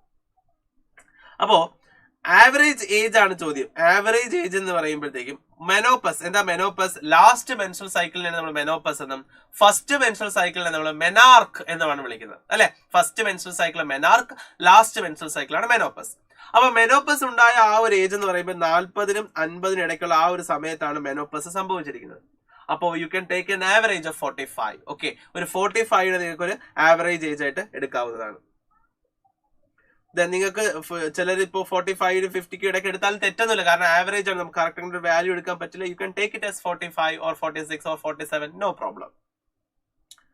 അടുത്ത question, at what age the maximum primordial follicles present in the ovary according to the given graph? തന്നിരിക്കുന്ന ഗ്രാഫ് അനുസരിച്ച് ഏറ്റവും കൂടുതൽ പ്രൈമോഡിയൽ ഫോളിക്കിൾസ് ഉണ്ടായിരിക്കുന്നത് ഏത് ഏജിൽ എന്നാണ് ചോദ്യം. ഏറ്റവും കൂടുതൽ ഇവിടെയാണ് അല്ലെ. അപ്പൊ അതിൽ ഏറ്റവും പീക്ക് എന്ന് പറയുന്നത് ഈ 10ാം വയസ്സിലാണ്. സോ 10ാം വയസ്സിലാണ് ഏറ്റവും കൂടുതൽ ഫോളിക്കിൾസ് ആ പെൺകുട്ടിയിൽ കണ്ടിരിക്കുന്നത്. കാരണം നമുക്ക് ആ സമയത്ത് ഫോളിക്കുലർ അട്രീഷൻ തുടങ്ങിയിട്ടേ ഉള്ളൂ. ഫോളിക്കുലർ അട്രീഷൻ എന്ന് പറഞ്ഞാൽ ഫോളിക്കിൾസ് നശിക്കുന്ന പ്രോസസ്സാണ്. അപ്പോൾ നമുക്കറിയാം, ജനിച്ച് നമ്മള് എംബ്രിയോണിക് സ്റ്റേജിലെ സ്റ്റാർട്ട് ആവും അല്ലെ. ഫീമെയിലിന്റെ ശരീരത്തില് ovum production oogenesis starts from the embryonic stage ആണ്. അപ്പൊ എംബ്രിയോണിക് സ്റ്റേജിൽ ഇത് സ്റ്റാർട്ട് ആവുമെങ്കിലും അത് ഈ പറയുന്ന മെനാർക്ക് സ്റ്റാർട്ട് ചെയ്യുന്നതിന്റെ ഇടയ്ക്ക് ഒരുപാട് ഫോളിക്കിൾസ് നശിച്ചു പോകും. അതിനാണ് ഫോളിക്കുലർ അട്രേഷ്യ എന്ന് വിളിക്കുന്നത്. ആ ഫോളിക്കിൾസ് നശിച്ച് അവസാനം നമ്മൾ ഫസ്റ്റ് മെൻസ്ട്രൽ സൈക്കിൾ ആയിട്ടുള്ള മെനാർക്ക് തുടങ്ങുന്ന സമയത്ത്, അതായത് പ്യൂബർട്ടി ഏജ് ആകുമ്പോൾ കുറച്ച് ഫോളിക്കിൾസ് റിമൈൻ ചെയ്യും. ഏകദേശം 60,000ഓളം റിമൈൻ ചെയ്യുന്നുള്ളൂ. 3 lakh വരെ ഉള്ളായിരുന്നതാണ് നശിച്ചിട്ട് 60,000ലേക്ക് വന്നിരിക്കുന്നത്. സോ ആ ഒരു എണ്ണം ഇവിടെ ഈ ഗ്രാഫ് പ്രകാരം 1 ലക്ഷമാണ് അവർ കാണിച്ചിരിക്കുന്നത്. അപ്പോൾ ഏകദേശം 1 ലക്ഷത്തോളം, 3 ലക്ഷത്തോളം ഉണ്ടായിരുന്ന നശിച്ച് ഏകദേശം 1 ലക്ഷത്തിലേക്ക് മാറി. അതാണ് ആ ഒരു 10th ഇയറിൽ. പിന്നീട് അതിനുശേഷം വീണ്ടും അത് കുറഞ്ഞു വരും. സോ ഇതാണ് നമ്മുടെ ഈ ക്വസ്റ്റ്യന്റെ ആൻസർ. അടുത്ത ക്വസ്റ്റ്യനിലേക്ക് നമുക്ക് മൂവ് ചെയ്യാം. ഗ്രാഫ് ബേസ്ഡ് ക്വസ്റ്റ്യൻ ആയിരുന്നു ഇപ്പൊ നമ്മൾ ഡിസ്കസ് ചെയ്തത്. അടുത്ത question. Some species of insects and frogs have evolved with very specific features that help them from being detected. Justify the statement giving reasons. Mention any 2 features. പല ജീവികൾക്കും like ഇൻസെക്റ്റുകൾക്കും ഫ്രോഗുകൾക്കും നമ്മൾ നോക്കിക്കഴിഞ്ഞാൽ അവരെ പിടിച്ചു തിന്നുന്ന ഒരുപാട് ജീവികളുണ്ട് അല്ലെ. അപ്പോ ഈ ജീവികൾ ഒരുപാട് ജീവികൾ ഇവരെ പിടിച്ചു തിന്നുന്നവരുണ്ടെങ്കിൽ സ്വാഭാവികമായിട്ടും ഇവർക്ക് രക്ഷപ്പെടാൻ എന്തെങ്കിലും മാർഗങ്ങൾ വേണം അല്ലെ. പ്രെഡേറ്റേഴ്സിന്റെ എണ്ണം കൂടുമ്പോൾ prey will develop some kind of evolution or adaptation to escape from prey. So predators. അപ്പൊ പ്രെഡേറ്റേഴ്സിൽ നിന്ന് എസ്കേപ്പ് ചെയ്യാൻ വേണ്ടിയിട്ട് ഒരുപാട് തരത്തിലുള്ള അഡാപ്റ്റേഷൻസ് അവരുടെ ബോഡിയിൽ ഉണ്ടാകും. അതർവൈസ് എന്ത് സംഭവിക്കും? ഓവർ ആയിട്ട് ഇവര് പ്രഡേഷനിൽ ഏർപ്പെടുകയും പ്രെഡേറ്റേഴ്സ് ഇവരെ പിടിച്ച് തിന്നുകയും അവസാനം ഇവരുടെ പോപ്പുലേഷൻ ഡിക്ലൈൻ ചെയ്യുകയും ചെയ്യും. അപ്പൊ അത് സംഭവിക്കാതിരിക്കണം എന്നുണ്ടെങ്കിൽ, സർവൈവ് ചെയ്യണമെന്നുണ്ടെങ്കിൽ സ്വാഭാവികമായിട്ടും they will develop some kind of adaptations. So അത് ആ പറഞ്ഞ സ്റ്റേറ്റ്മെന്റ് വളരെ കറക്റ്റ് ആണ്. രണ്ടാമത് മെൻഷൻ എനി 2 such ഫീച്ചേഴ്സ് ചോദിച്ചിട്ടുണ്ട്. നമുക്ക് ഫ്രോഗ് നമ്മൾ മോർഫോളജി പഠിക്കുന്നതാണ്. ഫ്രോഗിന്റെ കേസ് നമുക്കറിയാം, ദേ ഹാവ് കാമഫ്ലാഗി. അതായത് അവരുടെ എന്താണ് ബാക്ക്ഗ്രൗണ്ടിന്റെ കളർ, അതിനനുസരിച്ച് ബോഡി കളർ ചേഞ്ച് ചെയ്യാനുള്ള കഴിവ് അവർക്കുണ്ട്. സോ കാമഫ്ലാഗി അവരുടെ വലിയൊരു അഡാപ്റ്റേഷൻ ആണ്. അതുകൊണ്ട് തന്നെ വളരെ പെട്ടെന്ന് പ്രെഡേറ്റേഴ്സ് അവരെ കാണില്ല. രണ്ടാമത് ഇൻസെക്റ്റുകളുടെ കേസിൽ മൊണാർക്ക് ബട്ടർഫ്ലൈ ഒക്കെ എടുത്തു കഴിഞ്ഞാൽ നമുക്കറിയാം, മൊണാർക്ക് ബട്ടർഫ്ലൈ കഴിക്കാൻ ഭയങ്കര പ്രയാസമാണ്. കാരണം അവർക്ക് വളരെ എന്താ പറയാ, നമ്മൾ ഇങ്ങനെ പറയും ഡിസ്റ്റേസ്റ്റ്ഫുൾ എന്ന് പറയും. അതായത് ഒട്ടും തന്നെ കഴിക്കാൻ ടേസ്റ്റ് ഇല്ലാത്തതാണ് ഡിസ്റ്റേസ്റ്റ്ഫുൾ എന്ന് പറയുന്നത്. അങ്ങനെ ടേസ്റ്റ് ഇല്ലാത്തതായിട്ട് അവർ മാറുന്നത് എന്തിനു വേണ്ടിയിട്ടാ? ആരും പിടിച്ച് തിന്നാതിരിക്കാൻ വേണ്ടിയിട്ട്. സോ അത്തരത്തിലുള്ള അഡാപ്റ്റേഷൻസ് ആണ് അവർക്കുള്ളത്. സോ കാമഫ്ലാഗിയും അതുപോലെ ഡിസ്റ്റേസ്റ്റ്ഫുൾ ആയിട്ടുള്ള ആൽക്കലോയിഡിന്റെ പ്രസൻസും ഇവർക്ക് ഹെൽപ്ഫുൾ ആണ് പ്രെഡേറ്റേഴ്സിൽ നിന്ന് രക്ഷപ്പെടാൻ വേണ്ടിയിട്ട്. These are the adaptations in there body. Okay, so ഇതുകൂടി അത് ആക്ച്വലി ഓർഗാനിസംസ് ആൻഡ് പോപ്പുലേഷന്റെ ആ ചാപ്റ്ററിൽ നമ്മുടെ അഡാപ്റ്റേഷൻസ് ഒക്കെ പഠിക്കുന്ന ആ സെക്ഷനിൽ നിന്ന് ചോദിച്ചിട്ടുള്ള ഒരു ക്വസ്റ്റ്യൻ ആണ്. അപ്പൊ ആ സെക്ഷൻ നന്നായിട്ട് നോക്കി വെക്കുക. അഡാപ്റ്റേഷൻസ് ഡിലീറ്റഡ് ആണെങ്കിലും ഇതുപോലുള്ള ചെറിയ പോയിന്റ്സ് അതിനകത്ത് എന്ത് ചെയ്യുക, ഓർത്ത് വെച്ചിരിക്കുക കേട്ടോ. അടുത്ത ക്വസ്റ്റ്യനിലേക്ക് നമുക്ക് പോകാം. Plasmodium protozoan needs both a mosquito and a human host for its continuity. നമുക്കറിയാം പ്ലാസ്മോഡിയം വിച്ച് കോസസ് മലേറിയയെ. അതിനകത്ത് മലേറിയൽ പാരസൈറ്റ് ആയിട്ടുള്ള പ്ലാസ്മോഡിയത്തിന് 3 വേരിയന്റ് ആണുള്ളത്. Plasmodium vivax, Plasmodium malaria and Plasmodium falciparum. Plasmodium falciparum ഉണ്ടാക്കുന്ന മാലിഗ്നന്റ് മലേറിയയാണ് ഏറ്റവും ഡെഡ്ലി ആയിട്ടുള്ള മലേറിയ. ഫെയ്റ്റൽ ആണ്, മരണകാരണമാകുന്ന മലേറിയ എന്ന് പറയുന്നത് ഫാൽസിപ്പാരം ഉണ്ടാക്കുന്ന മാലിഗ്നന്റ് മലേറിയ ആണ്. ഈ മലേറിയ ജീവിക്കണം എന്നുണ്ടെങ്കിൽ 2 ഹോസ്റ്റ് ജീവികളാണ് വേണ്ടത്. ഒന്ന് നമ്മൾ തന്നെയാണ്, രണ്ടാമത്തത് മൊസ്കിറ്റോ. സോ മൊസ്കിറ്റോസും ഹ്യൂമൻ ഹോസ്റ്റുമാണ് അവർക്ക് വേണ്ടത്. അപ്പോ ഇതില് നമുക്ക് ലൈഫ് സൈക്കിൾ ഒന്ന് ജസ്റ്റ് ഇവിടെ വരച്ച് കാണിക്കേണ്ടതായിട്ട് വരും. ഞാൻ ജസ്റ്റ് ഒന്ന് എഴുതി പോകാം. മൊസ്കിറ്റോയുടെ കേസിൽ, സോ മൊസ്കിറ്റോയുടെ സലൈവറി ഗ്ലാൻഡിലാണ് ഏത് കാണപ്പെടുന്നത്? നമ്മുടെ സ്വന്തം സ്പോറോസോയിഡ്സ് കാണപ്പെടുന്നത്. സ്പോറോസോയിഡ്സ്. ഈ സ്പോറോസോയിഡ്സ് അത് നമ്മുടെ ഹ്യൂമൻ ബീയിങ്ങിനെ ബൈറ്റ് ചെയ്യുന്ന സമയത്ത് ആ പറയുന്ന ബൈറ്റിലൂടെ അത് എവിടെ എത്തും? ബ്ലഡിലെത്തും അല്ലെ. ബ്ലഡിൽ നിന്ന് പിന്നെ നേരെ പോകുന്നത് ലിവറിലേക്ക്. അപ്പൊ ലിവറിൽ ചെന്നിട്ട് അത് എന്ത് ചെയ്യും? അസെക്ഷൽ റീപ്രൊഡക്ഷൻ ചെയ്യും അല്ലെ. അസെക്ഷലി അത് റീപ്രൊഡ്യൂസ് ചെയ്യും. അസെക്ഷലി റീപ്രൊഡ്യൂസ് ചെയ്യുന്ന അവര് പിന്നെ നേരെ പോകുന്നത് RBCയിലേക്ക്. RBC റപ്ചർ ചെയ്തുകൊണ്ട് അവർ അസെക്ഷലി റീപ്രൊഡ്യൂസ് ചെയ്യും. ആ സമയത്താണ് ഹീമോസോയിൻ എന്ന് പറയുന്ന ടോക്സിക് സബ്സ്റ്റൻസ് അവർ റിലീസ് ചെയ്യുകയും അങ്ങനെയാണ് നമുക്ക് പനി ഉണ്ടാകുകയും ചെയ്യുന്നത്. അതിനുശേഷം they will enter sexual reproduction. പക്ഷേ they will produce male gamete and female gamete അവർ പ്രൊഡ്യൂസ് ചെയ്യെങ്കിലും ഫെർട്ടിലൈസേഷൻ അവിടെ വെച്ച് നടക്കുന്നില്ല. ആ മെയിൽ ഗമേറ്റും ഫീമെയിൽ ഗമേറ്റും നെക്സ്റ്റ് മൊസ്കിറ്റോയിലേക്ക് കയറുന്നു അല്ലെ. അനദർ മൊസ്കിറ്റോയിലേക്ക് എന്ത് ചെയ്യുന്നു? എൻ്റർ ചെയ്യുന്നു. എന്നിട്ട് അത് എവിടെ എത്തുന്നു? അതിന്റെ ഗട്ട് റീജിയനിൽ ചെന്നതിന് ശേഷം അവിടെ വെച്ചിട്ടാണ് എന്ത് ചെയ്യുന്നത്? ഫെർട്ടിലൈസേഷൻ ചെയ്യുന്നത്. ഫെർട്ടിലൈസേഷൻ നടക്കുമ്പോൾ അത് എന്തായിട്ട് മാറും? സ്പോറോസോയിഡ്സ് ആയിട്ട് മാറും. ഈ സ്പോറോസോയിഡ്സ് വീണ്ടും മൊസ്കിറ്റോയുടെ സലൈവറി ഗ്ലാൻഡിലേക്ക് തിരിച്ച് എത്തുകയാണ് ചെയ്യുന്നത്. സോ ഇങ്ങനെ ഒരു ലൈഫ് സൈക്കിൾ ആണ് അവരിൽ നടക്കുന്നത്. അപ്പോൾ അതിൽ സെക്ഷൽ റീപ്രൊഡക്ഷൻ നടക്കുന്നത് ആക്ച്വലി മൊസ്കിറ്റോയുടെ കേസിലും ഇവിടുന്ന് നമുക്ക് മൊസ്കിറ്റോയാണ്, ഇവിടുന്ന് മൊസ്കിറ്റോ ഹോസ്റ്റ് ആണ്, ഇതുവരെ അത് ഹ്യൂമൻ ഹോസ്റ്റ് ആണ്. സോ മൊസ്കിറ്റോ ഹോസ്റ്റിലും ഹ്യൂമൻ ഹോസ്റ്റിലുമായിട്ടാണ് ഇവരുടെ ലൈഫ് സൈക്കിൾ മുന്നോട്ട് പോകുന്നത്. ആക്ച്വലി സെക്ഷൽ റീപ്രൊഡക്ഷൻ നടക്കുന്നത് മൊസ്കിറ്റോയുടെ ശരീരത്തിലും അസെക്ഷൽ റീപ്രൊഡക്ഷൻ നടക്കുന്നത് ഹ്യൂമൻ ഹോസ്റ്റിലുമായിട്ടാണ്. ഈ രണ്ട് ജീവികളും ഇല്ല എന്നുണ്ടെങ്കിൽ ഒരിക്കലും ഇവർക്ക് അവരുടെ ലൈഫ് സൈക്കിൾ കംപ്ലീറ്റ് ചെയ്യാൻ പറ്റത്തുമില്ല. സോ ഇതൊരു വളരെ വലിയൊരു ചാർട്ടായിട്ട് വരച്ച് ഒപ്പം അതിന്റെ എക്സ്പ്ലനേഷൻ കൂടി താഴെ എഴുതുമ്പോൾ നിങ്ങൾക്ക് അതിന്റെ കംപ്ലീറ്റ് മാർക്ക് കിട്ടുകയും ചെയ്യും. നെക്സ്റ്റ് ക്വസ്റ്റ്യനിലേക്ക് നമുക്ക് മൂവ് ചെയ്യാം. We all must work towards maintaining good health because health is wealth. Enlist any 6 ways of achieving good health. അപ്പോൾ ഹ്യൂമൻ ഹെൽത്ത് ആൻഡ് ഡിസീസിൽ നിന്നുള്ള ക്വസ്റ്റ്യൻ ആണ്. അപ്പോൾ നമ്മുടെ ഹെൽത്ത് എന്ന് പറയുന്നത് ഇസ് അവർ വെൽത്ത് അല്ലെ. സോ ഹെൽത്ത് അങ്ങനെ തന്നെ നിലനിർത്തി കൊണ്ടുപോകണം എന്നുണ്ടെങ്കിൽ എന്തൊക്കെയാണ് വഴികൾ എന്നാണ് ചോദിച്ചിരിക്കുന്നത്. ഒരുപാട് വഴികളുണ്ട്. ഇപ്പോൾ പ്രധാനമായിട്ടും 6 വഴികൾ എഴുതാനാണ് പറഞ്ഞിട്ടുണ്ടെങ്കിലും വി വിൽ ഡിസ്കസ് 8 ways. ഒന്നാമത്തേത് of course balanced diet is very important. പിന്നെ നമ്മുടേതായിട്ടുള്ള വ്യക്തി ശുചിത്വം അല്ലെ, പേഴ്സണൽ ഹൈജീൻ, റെഗുലർ ആയിട്ടുള്ള എക്സസൈസസ്, യോഗ എടുക്കണമെങ്കിൽ yoga, awareness about disease and their effects on different bodily functions. അപ്പോൾ നമ്മുടെ രോഗങ്ങളെ കുറിച്ചുള്ള അറിവ് അത് വേണമല്ലേ. പ്രത്യേകിച്ച് കൊറോണയൊക്കെ വന്നപ്പോൾ എങ്ങനെയാണ് ഈ രോഗം വരുന്നത് നമ്മൾ അറിയണം. ഇപ്പൊ എയ്ഡ്സിനെ കുറിച്ചാണെങ്കിൽ എങ്ങനെയാണ് അത് വരുന്നത് നമ്മൾ അറിയണം. സോ അവയർനെസ് നമുക്ക് വേണം. ഓരോ ഡിസീസും നമ്മുടെ ശരീരത്തിൽ ഏത് ഭാഗത്താണ് ബാധിക്കുന്നത്, എങ്ങനെയാണ് നമ്മളെ ബാധിക്കുന്നത്, ഇതൊക്കെ നമ്മൾ പഠിച്ചു വെക്കണം. അതുപോലെ വാക്സിനേഷൻ, ഇമ്മ്യൂണൈസേഷൻ എടുക്കേണ്ട സമയത്ത് തന്നെ എടുക്കുക. അതാണ് കൊറോണ ഒക്കെ വന്ന സമയത്ത് നമ്മൾ കൃത്യമായിട്ട് എന്ത് ചെയ്ത് വാക്സിനേഷൻ എടുത്തത്. അതുപോലെ കറക്റ്റ് ആയിട്ടുള്ള വേസ്റ്റ് ഡിസ്പോസൽ, എസ്പെഷ്യലി ഹ്യൂമൻ എക്സ്ക്രീറ്റയുടെ വേസ്റ്റ് ഡിസ്പോസൽ ആയാലും അതുപോലെ തന്നെ നമ്മുടെ മുനിസിപ്പൽ വേസ്റ്റ് ആയാലും അതിനേക്കാൾ ഉപരി ഹോസ്പിറ്റൽ വേസ്റ്റുകൾ, ഇതൊക്കെ ഡിസ്പോസ് ചെയ്തത് കറക്റ്റ് ആയിരിക്കണം. അതുപോലെ വെക്ടർ കൺട്രോൾ, നമുക്കറിയാം പല ഡിസീസും പരത്തുന്നത് വെക്ടേഴ്സ് ആണ്. ലൈക്ക് മൊസ്കിറ്റോസ്, ഫീമെയിൽ മൊസ്കിറ്റോസ് ആയിരിക്കാം, അല്ലെങ്കിൽ ഹൗസ് ഫ്ലൈസ് ആയിരിക്കാം. അപ്പൊ ഇതൊക്കെ ഒന്ന് കൺട്രോൾ ചെയ്യുക. Then of course water management വളരെ ഇമ്പോർട്ടന്റ് ആണ്. ഹൈജീൻ ആയിട്ടുള്ള വാട്ടർ, ഡ്രിങ്കിങ് വാട്ടറിന്റെ ക്വാളിറ്റി ബെറ്റർ ആയിരിക്കണം. സോ ഇങ്ങനെയുള്ള കാര്യങ്ങളെല്ലാം കറക്റ്റ് ആയിട്ട് നമ്മൾ മെയിൻറ്റെയിൻ ചെയ്ത് കഴിഞ്ഞാൽ നമുക്ക് ഡിസീസ് വരാതിരിക്കാനായിട്ട് ശ്രദ്ധിക്കാം. ദാറ്റ് ഈസ് എന്താ പറയാ, വളരെ ഒരു ഇംഗ്ലീഷ് എസ്സേ എഴുതുന്നത് പോലത്തെ ഒരു ക്വസ്റ്റ്യൻ ആണ്. നിങ്ങൾക്ക് തന്നെ ഓൺ സെന്റൻസിൽ നിങ്ങളുടേതായിട്ടുള്ള രീതിയിൽ എലോബറേറ്റ് ചെയ്യാനായിട്ട് സാധിക്കും. Next question. Biodiversity plays a major role in many ecosystem services that nature provides. Describe any 2 broadly utilitarian arguments to justify the given statement. State 1 ethical reason for conserving biodiversity. Biodiversity നമുക്ക് control ചെയ്യുന്നത്, അല്ലെ biodiversity എന്ന് പറയുന്നത് ഒരുപാട് രീതിയിൽ നമ്മളെ helpful ആയിട്ടുള്ളതാണ്. അപ്പൊ നമ്മൾ 2 രീതിയിലാണ് അതിന്റെ ആർഗ്യുമെന്റ്സ് പറയുന്നത്. ഒന്ന് ബ്രോഡ്ലി യൂട്ടിലിറ്റേറിയൻ സെൻസിലും പറയുന്നുണ്ട്, രണ്ടാമത്തത് നാരോ യൂട്ടിലിറ്റേറിയൻ സെൻസിലും പറയുന്നുണ്ട്. നാരോ യൂട്ടിലിറ്റേറിയൻ സെൻസിലാണ് നമ്മൾ പറയുന്നത് it provides food, fibre, fodder, നമുക്ക് വേണ്ടിയിട്ടുള്ള മൈനർ പ്രോഡക്ട്സ്, അങ്ങനെ ഒരുപാട് സാധനങ്ങൾ നമുക്ക് ഫോറസ്റ്റിൽ നിന്ന് കിട്ടുന്നു. അതുകൊണ്ട് ബയോഡൈവേഴ്സിറ്റി കൺസർവ് ചെയ്യുന്നു പറയുന്നതാണ് നാരോ യൂട്ടിലിറ്റേറിയൻ.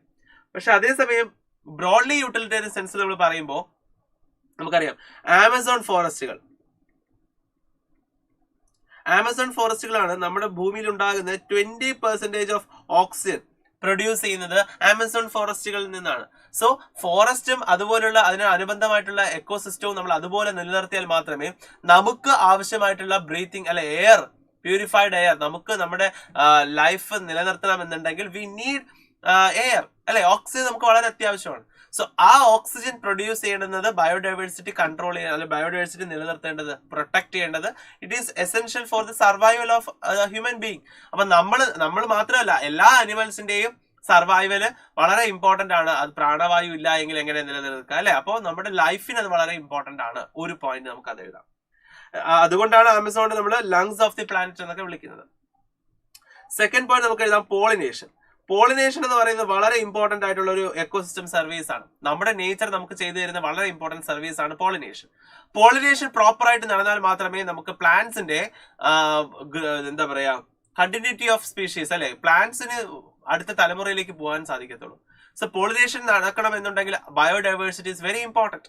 സോ അങ്ങനെ നോക്കുമ്പോഴും വീണ്ടും ബയോഡൈവേഴ്സിറ്റി കൺസർവ് ചെയ്യേണ്ട റീസൺ വരുന്നത്. അപ്പൊ ബയോഡൈവേഴ്സിറ്റി ഇങ്ങനെ രണ്ട് തലത്തിൽ ബ്രോഡ്ലി യൂട്ടിലിറ്റേറിയൻ സെൻസിൽ ഒന്ന് നമുക്ക് പ്രധാനപ്പെട്ട ഓക്സിജൻ പ്രൊഡക്ഷൻ ഇമ്പോർട്ടന്റ് ആണ്, രണ്ടാമത്തെ പോളിനേഷൻ എന്ന സർവീസ് വളരെ ഇമ്പോർട്ടന്റ് ആണ്.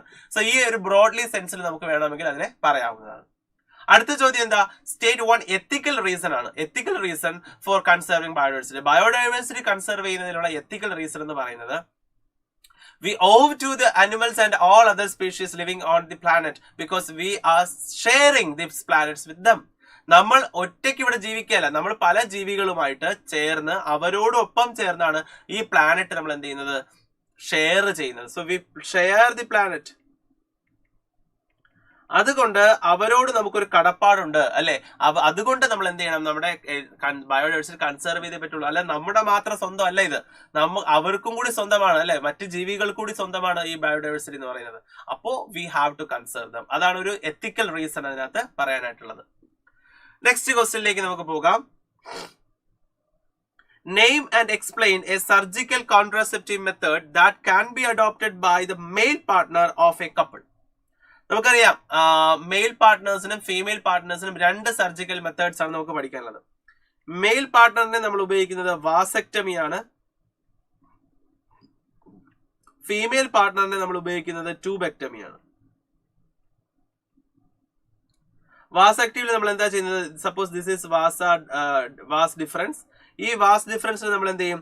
വാസ് ഡിഫറൻസിനെ നമ്മൾ കട്ട് ചെയ്ത് ഇതുപോലെ കട്ട് ചെയ്തിട്ട് അവിടെ എന്ത് ചെയ്യും? ടാഗ് ചെയ്യും,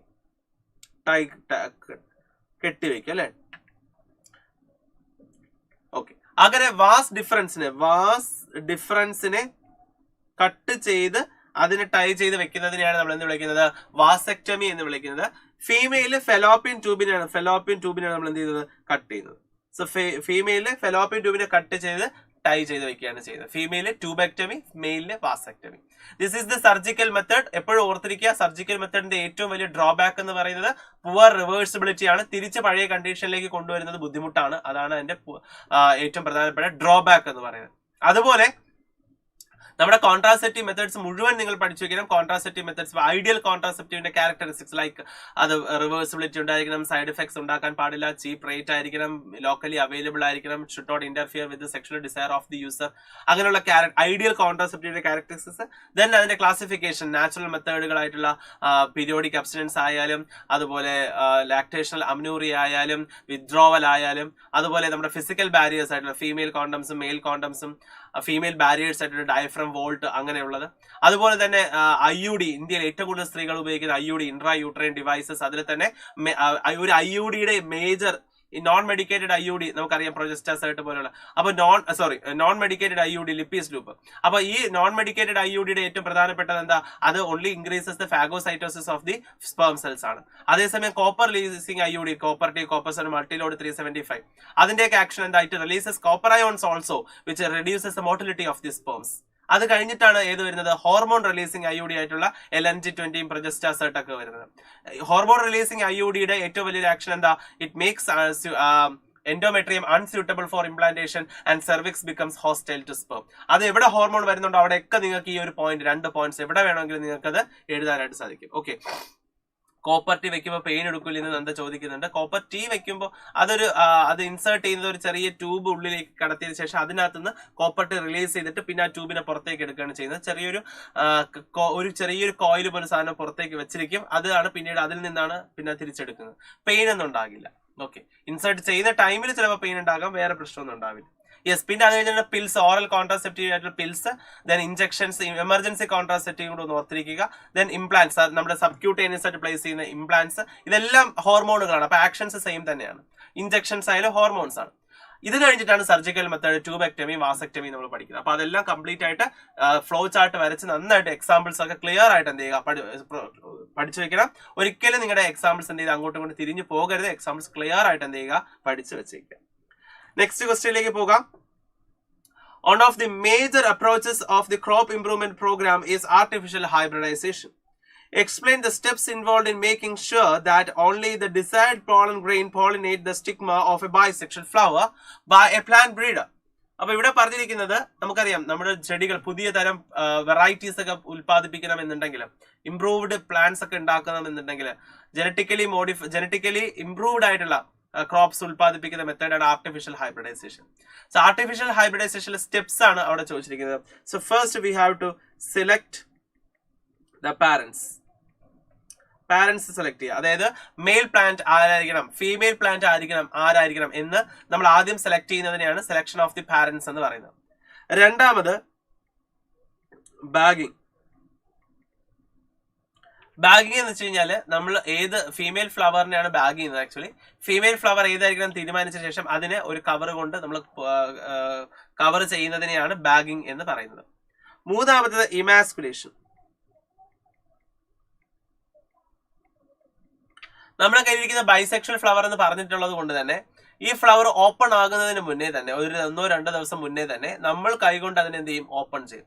ഓപ്പൺ ചെയ്തതിന് ശേഷം അതിൽ നിന്നും ആന്തറിനെ റിമൂവ് ചെയ്യും. സോ ആന്തറിനെ റിമൂവ് ചെയ്യുന്ന പ്രോസസ്സിനെയാണ് നമ്മൾ ഇമാസ്കുലേഷൻ എന്ന് വിളിക്കുന്നത്. എന്നിട്ട് എന്ത് ചെയ്യണം, അതിനെ വീണ്ടും കവർ ചെയ്ത് വെക്കണം.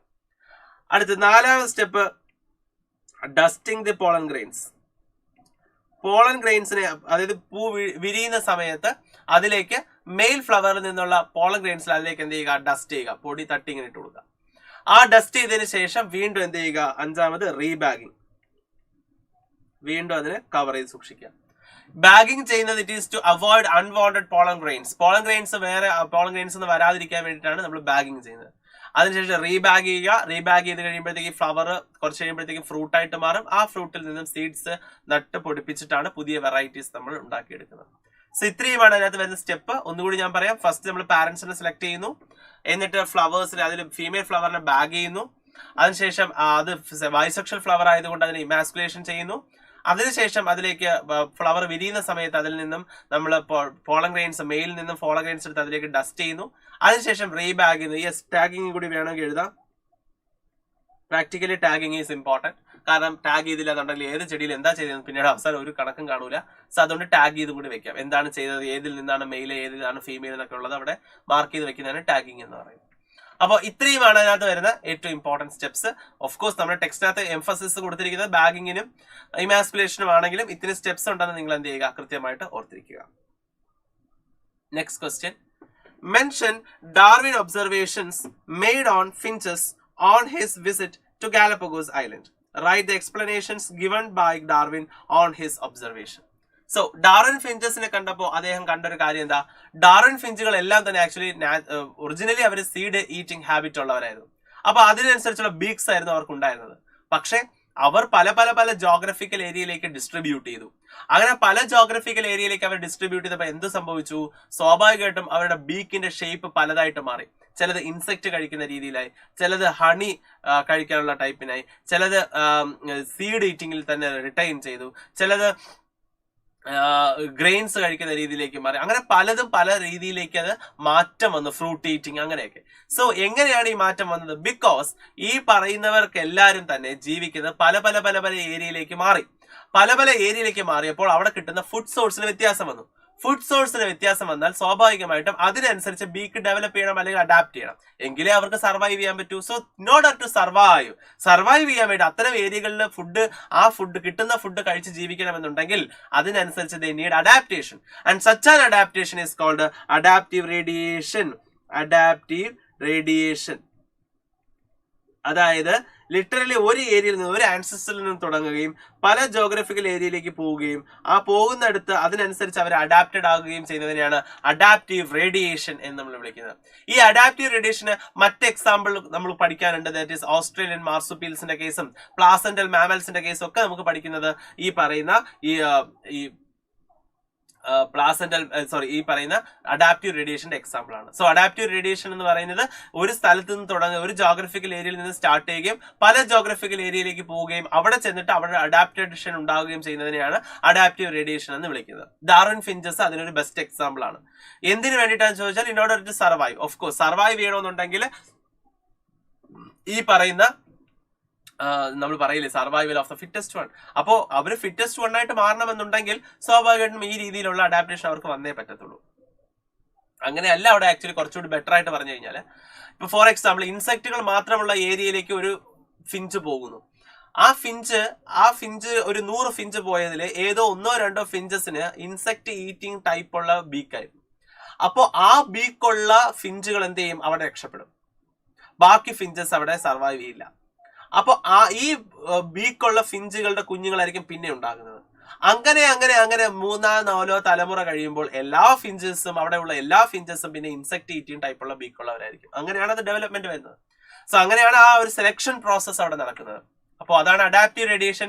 Darwin finches is A best example of adaptive radiation. അടുത്ത ക്വസ്റ്റ്യനിലേക്ക് നമുക്ക് പോകാം. Explain the monosporic development of embryo sac in the ovule of an angiosperm. Draw a diagram of the mature embryo sac of an angiospermic ovule and label any 4 parts of it in it. Monosporic development. നമുക്കറിയാം MMC, അതായത് microspore mother സെല്ലിൽ നിന്നാണ് megasporogenesis അഥവാ embryo സാക്കിന്റെ development start ചെയ്യുന്നത്. So MMC എന്ന് പറയുന്നത് which is A 2N. എല്ലാ അമ്മമാരും ഡിപ്ലോയിഡ് ആണെന്ന് ഓർത്തിരിക്കുക. എല്ലാ മദർ സെല്ലുകളും ഡിപ്ലോയിഡ് ആണ്. ആ ഡിപ്ലോയിഡ് ആയിട്ടുള്ള സെല്ലിൽ നിന്നും നമുക്ക് എന്തുണ്ടാകുന്നു? അവിടെ ഫസ്റ്റ് മിയോട്ടിക് ഡിവിഷൻ നടക്കുന്നു. മിയോട്ടിക് ഡിവിഷൻ നടക്കുമ്പോൾ അവിടെ ഒരു വലിയ സെല്ലും അവിടെ ഒരു ചെറിയ സെല്ലും ഉണ്ടാകുന്നു.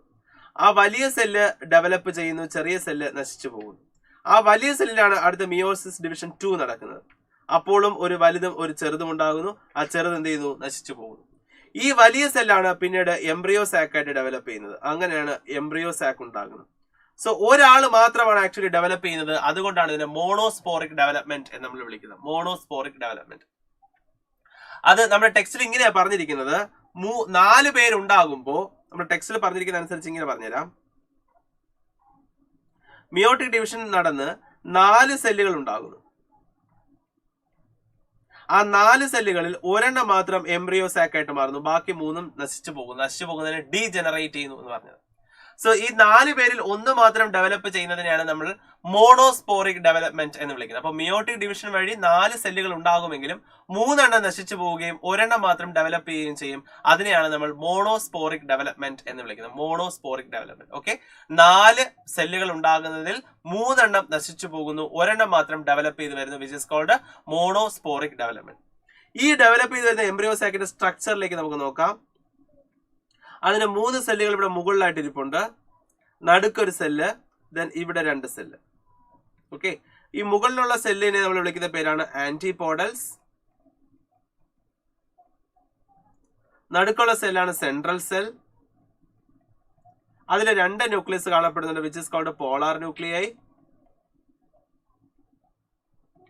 ദെൻ ഈ നടുക്കിരിക്കുന്നതാണ് നമ്മുടെ ഓവം. ഓവത്തിന്റെ സൈഡിലായിട്ടിരിക്കുന്ന ഈ 2 സെല്ലുകളെയാണ് സിനർജിഡ് സെൽസ് എന്ന് വിളിക്കുന്നത്. സിനർജിഡ് സെൽസിനെ ഓവത്തിനെയും ചേർത്തിട്ടാണ് എഗ് അപ്പാരറ്റസ് എന്ന് വിളിക്കുന്നത്. ദെൻ ഇതിന്റെ സൈഡ് താഴെയായിട്ട് കുറച്ച് ഫാറ്റ് ലൈക്ക് സ്ട്രക്ചർ ഇങ്ങനെ കാണുന്നുണ്ട്, which is called filiform apparatus. അതാണ് പോളൻ ട്യൂബിനെ ഇതിലേക്ക് ഗൈഡ് ചെയ്യുക എന്നത് ഫിലിഫോം അപ്പാരറ്റസിന്റെ ജോലിയാണ്. So this is the structure of a developed embryo sac. Embryo സാക്കിന്റെ സ്ട്രക്ചറാണ് നമ്മളിപ്പോ വരച്ചിരിക്കുന്നത്. ക്ലിയർ ആണല്ലോ? സോ ഇതാണ് വളരെ ഇമ്പോർട്ടന്റ് ആയിട്ടുള്ള എംബ്രിയോ സാക്കിന്റെ സ്ട്രക്ചർ. അത് വരയ്ക്കാനും അടയാളപ്പെടുത്താനും ലേബൽ ചെയ്യാനും നന്നായിട്ട് പഠിച്ചു വെച്ചേക്കണം. അപ്പൊ മോണോസ്പോറിക് ഡെവലപ്മെന്റ് എന്താണെന്ന് മനസ്സിലായല്ലോ. ഒരു 4 മിയോസിസ് വഴി 4 സെല്ലുകൾ ഉണ്ടാകുന്നതിൽ ഒരെണ്ണം മാത്രം ഡെവലപ്പ് ചെയ്യുന്നതിനാണ് മോണോസ്പോറിക് ഡെവലപ്മെന്റ് നമ്മൾ വിളിക്കുന്നത്. അപ്പൊ മെഗാസ്പോറോജെനസിസ് കൂടി ഒന്ന് ഡീറ്റെയിൽ ആയിട്ട് അവിടെ എഴുതണം കേട്ടോ. And next question. EcoR1 has played a very significant role in rDNA technology. Explain the convention for naming EcoR1. Write the recognition site of this restriction endonuclease. EcoR1 ന്റെ പേരിടുന്നത് എങ്ങനെയാണ്? ഫസ്റ്റ് നെയിം എന്ന് പറയുന്നത് first eco അല്ലെ R1 എന്നാണ്. അപ്പോൾ E stands for Escherichia, co stands for coli, അതായത് genus നെയിമും species നെയിമുമാണ്. അപ്പൊ ആദ്യത്തെ ലെറ്റർ അതിന്റെ ജീനസ് നെയിമിൽ നിന്നാണ് ഈ എസ്റ്ററൻഷ്യ എന്ന് പറയുന്ന ഇ. ദെൻ അടുത്ത 2 ലെറ്റേഴ്സ് നമ്മൾ എടുത്തിരിക്കുന്നത് കൊളായ് എന്ന് പറയുന്ന അതിന്റെ ജീനസ് സ്പീഷീസ് നെയിമിൽ നിന്നാണ്. R എന്ന് പറയുന്നത് RY13 എന്ന് പറയുന്നത് സ്ട്രെയിൻ നെയിം ആണ്. ആൻഡ് 1 എന്ന് പറയുന്നത് റോമൻ ലെറ്റർ 1 എന്ന് പറയുന്നതിന്റെ ഓർഡർ ഓഫ് ഡിസ്കവറി ആണ്. സോ ഇങ്ങനെയാണ് കൺവെൻഷനലി നമ്മൾ ഈ പറയുന്ന ഗ്രൂപ്പുകൾക്ക് നെയിം ചെയ്യുന്നത്. ഇത്തരത്തിലുള്ള റെസ്ട്രിക്ഷൻ എൻഡോന്യൂക്ലിയസുകൾക്ക് പേരിടുന്നത് ഈ ഒരു ഓർഡറിലാണ്. ഫസ്റ്റ് ജീനസ് നെയിമിന്റെ ഫസ്റ്റ് ലെറ്റർ, സ്പീഷീസ് നെയിമിന്റെ 2 ലെറ്റേഴ്സ്, അത് കഴിഞ്ഞ് അതിന്റെ strain name, and last one is the order of discovery. Right the recognition sequence. Eco R1 specific ആയിട്ടുള്ള റീജിയനിൽ മാത്രമേ കട്ട് ഉണ്ടാക്കുന്നു. ആ കട്ട് ഉണ്ടാക്കുന്ന റീജിയനെയാണ് നമ്മൾ എന്ത് വിളിക്കുന്നത്? റെക്കഗ്നീഷൻ സീക്വൻസ് എന്ന് വിളിക്കുന്നത്. അപ്പോൾ റെക്കഗ്നീഷൻ സീക്വൻസ് എന്ന് പറയുന്നത് that is GAATTC. So this is the recognition sequence of echo R1. അത് കട്ട് ഉണ്ടാക്കുന്നത് ഇങ്ങനെയാണ് കട്ട് ഉണ്ടാക്കുന്നത് കേട്ടോ, ഇങ്ങനെയാണ് അത് കട്ട് ഉണ്ടാക്കുന്നത്. അപ്പൊ GAATTC എന്ന് പറയുന്നതാണ് റെക്കഗ്നീഷൻ സീക്വൻസ്. റെക്കഗ്നീഷൻ സീക്വൻസിന് ഏറ്റവും വലിയ പ്രത്യേകത എന്താ? അങ്ങോട്ടും ഇങ്ങോട്ടും വായിച്ചാൽ ഒരുപോലെ ഇരിക്കും. അത് നമ്മൾ എന്താ വിളിക്കുന്നത്? പാലിൻഡ്രോം എന്ന് വിളിക്കും അല്ലെ. സോ പാലിൻഡ്രോമിക് സീക്വൻസ് ആയിരിക്കും. അങ്ങോട്ടും ഇങ്ങോട്ടും വായിച്ചാൽ ഒരുപോലെ ഇരിക്കുന്ന സീക്വൻസ് ആയിരിക്കും എപ്പോഴും ഏതായിട്ട് ആക്ട് ചെയ്യുന്നത്? റെക്കഗ്നീഷൻ സീക്വൻസ് ആയിട്ട് ആക്ട് ചെയ്യുന്നത്. Next question, what are the protruding and hanging stretches of DNA produced by these restriction enzymes called? ഇങ്ങനെ ഉണ്ടാകുന്ന കട്ട് ഉണ്ടാക്കുമ്പോൾ നമുക്കറിയാം ഇതുപോലെ ഹാങ്ങിങ് പാർട്സ് ഇങ്ങനെ ഉണ്ടാകും അല്ലെ. നമ്മൾ അതിനെ വിളിക്കുന്ന പേരെന്താ? സ്റ്റിക്കി എൻഡ്സ് എന്ന് വിളിക്കും. They are called sticky ends. Sticky ends ഉണ്ടാകണമെങ്കിൽ നിങ്ങൾ എപ്പോഴും ഓർത്തിരിക്കുക, നമ്മൾ കട്ട് ചെയ്യുന്നത് അത് ഹോസ്റ്റിലും അതുപോലെ ജീൻ ഓഫ് ഇൻട്രസ്റ്റിലും, ഈ രണ്ടിലും നമ്മൾ കട്ട് ചെയ്യേണ്ടത് ഒരേ റെസ്ട്രിക്ഷൻ എൻസൈം കൊണ്ട് കട്ട് ചെയ്താലേ ഒരുപോലത്തെ സ്റ്റിക്കി എൻഡ്സ് ഉണ്ടാവും. അങ്ങനെ ഉണ്ടായാൽ മാത്രമേ രണ്ട് ജീനിനെ നമ്മളൊരു ക്ലോണിംഗ് സൈറ്റിലോട്ടോ നമുക്ക് അതിനെ എന്ത് ചെയ്യാൻ പറ്റുള്ളൂ? ജോയിൻ ചെയ്ത് വെക്കാൻ പറ്റുള്ളൂ. അപ്പോൾ ഒരു റെസ്ട്രിക്ഷൻ എൻസൈം തന്നെ ആയിരിക്കണം രണ്ടിടത്തും ഉപയോഗിക്കേണ്ടത്. ക്ലിയർ ആണല്ലോ? സ്റ്റിക്കി എൻഡ്സ് എന്നാണ് അത്തരം എൻഡുകളെ നമ്മൾ വിളിക്കുന്ന പേര്. And here this is the last question. Explain the formation of placenta after the implantation in human female. Human female എങ്ങനെയാണ് പ്ലാസന്റ ഫോം ചെയ്യുന്നത്? നമുക്കറിയാം ഫസ്റ്റ് നമുക്ക് ബ്ലാസ്റ്റോസിസ്റ്റ് അല്ലെ. This is the blastocyst. ബ്ലാസ്റ്റോസിസ്റ്റിനകത്ത് എന്തുണ്ട്? ഈ outer layer which is called trophoblast. Then this is inner cell mass. ഈ പറയുന്ന ആളാണ് എന്ത് ചെയ്യുന്നത്? നേരെ വന്ന് ഇംപ്ലാന്റ് ചെയ്യുന്നത്. ഇംപ്ലാന്റ് ചെയ്യുന്ന സമയത്ത് ഈ പറയുന്ന ട്രോഫോബ്ലാസ്റ്റ് ലെയറിൽ നമ്മുടെ യൂട്രസിന്റെ എൻഡോമെട്രിയം ആയിട്ട് മെർജ് ചെയ്തിട്ട് അവിടെ വില്ലായി ഫോം ചെയ്യുകയും ചെയ്യും. വില്ലയാണ് ആ കണക്ഷൻ. അതിനുശേഷമാണ് പ്ലാസന്റ ഫോം ചെയ്യുന്നത്. സോ ആ വില്ലൈ കണക്ഷനിലൂടെ ഉണ്ടാകുന്ന അമ്മയും കുഞ്ഞും തമ്മിലുള്ള കണക്ഷനെയാണ് നമ്മൾ പ്ലാസന്റ എന്ന് വിളിക്കുന്നത്. So placenta is the connection, physical connection between maternal and foetal body. ഇതിലൂടെ എന്താണ് സംഭവിക്കുന്നത്? ന്യൂട്രിയന്റ് എക്സ്ചേഞ്ച്, ഗ്യാസ് എക്സ്ചേഞ്ച് പോലുള്ളതും അതുപോലെ ഫീറ്റൽ ബോഡിയിൽ നിന്നുള്ള വേസ്റ്റ് മെറ്റീരിയൽ എക്സ്ചേഞ്ച് ഒക്കെ നടക്കുന്നത് ഈ പറയുന്ന പ്ലാസന്റയിൽ നിന്നാണ്. Placenta is also an endocrine gland. It produces several hormones like HCG, HPL, അതുപോലെ prolactin, അതുപോലെ ഈസ്ട്രജൻ, പ്രൊജസ്റ്ററോൺ പോലെയുള്ള ചില ഹോർമോണുകളും ആര് പ്രൊഡ്യൂസ് ചെയ്യുന്നുണ്ട്? ഈ പറയുന്ന പ്ലാസന്റ പ്രൊഡ്യൂസ് ചെയ്യുന്നുണ്ട്. സോ ഇത്തരം കാര്യങ്ങളിലൂടെയാണ്, പ്ലാസന്റയിലൂടെയാണ് അമ്മയും കുഞ്ഞും തമ്മിൽ ആക്ച്വലി കോൺടാക്റ്റിൽ ഏർപ്പെടുന്നത്. സോ ഇതാണ് പ്ലാസന്റൽ ഡെവലപ്മെന്റ് എന്ന് പറയുന്നത്. അത് എംബിലിക്കൽ കോഡ് വഴിയാണ് കുഞ്ഞിലേക്ക് കണക്ട് ചെയ്ത് എക്സ്റ്റെൻഡ് ചെയ്തിരിക്കുന്നത്. സോ ഇത്രയുമാണ് നമുക്ക് ഈ പ്രധാനപ്പെട്ട ചോദ്യങ്ങളും പ്രധാനപ്പെട്ട ഏരിയകളും. കൂടുതൽ ക്വസ്റ്റ്യൻസ് നമ്മൾ ഓൾറെഡി ഡിസ്കസ് ചെയ്തിട്ടുണ്ട്. അപ്പൊ നന്നായിട്ട് തന്നെ ഈ ചാപ്റ്റേഴ്സ് എല്ലാം പഠിക്കുക, ബയോളജി നന്നായിട്ട് പ്രിപ്പയർ ചെയ്യുക. സോ അടുത്തൊരു ക്വസ്റ്റ്യൻ പേപ്പർ ഡിസ്കഷൻ നമുക്ക് കാണാം. ഇതുവരെ പറഞ്ഞതെല്ലാം നിങ്ങൾക്ക് മനസ്സിലായി എന്ന് ഞാൻ വിശ്വസിക്കുന്നു. അപ്പൊ ക്ലാസ് കണ്ടുകൊണ്ടിരുന്ന എല്ലാവർക്കും നന്ദി. എല്ലാവർക്കും നന്നായിട്ട് തന്നെ നിങ്ങളുടെ ക്ലാസ്സസ് മുന്നോട്ട് പോകട്ടെ. ഇനിയുള്ള ഡൗട്ട്സ് എന്തെങ്കിലും ഉണ്ടെങ്കിൽ നിങ്ങൾക്ക് ചോദിക്കാവുന്നതാണ്. അതർവൈസ് നമുക്ക് മറ്റൊരു ക്വസ്റ്റ്യൻ പേപ്പർ ഡിസ്കഷനുമായിട്ട് കാണാം. Till then, I am Dr. Mano. Bye for now.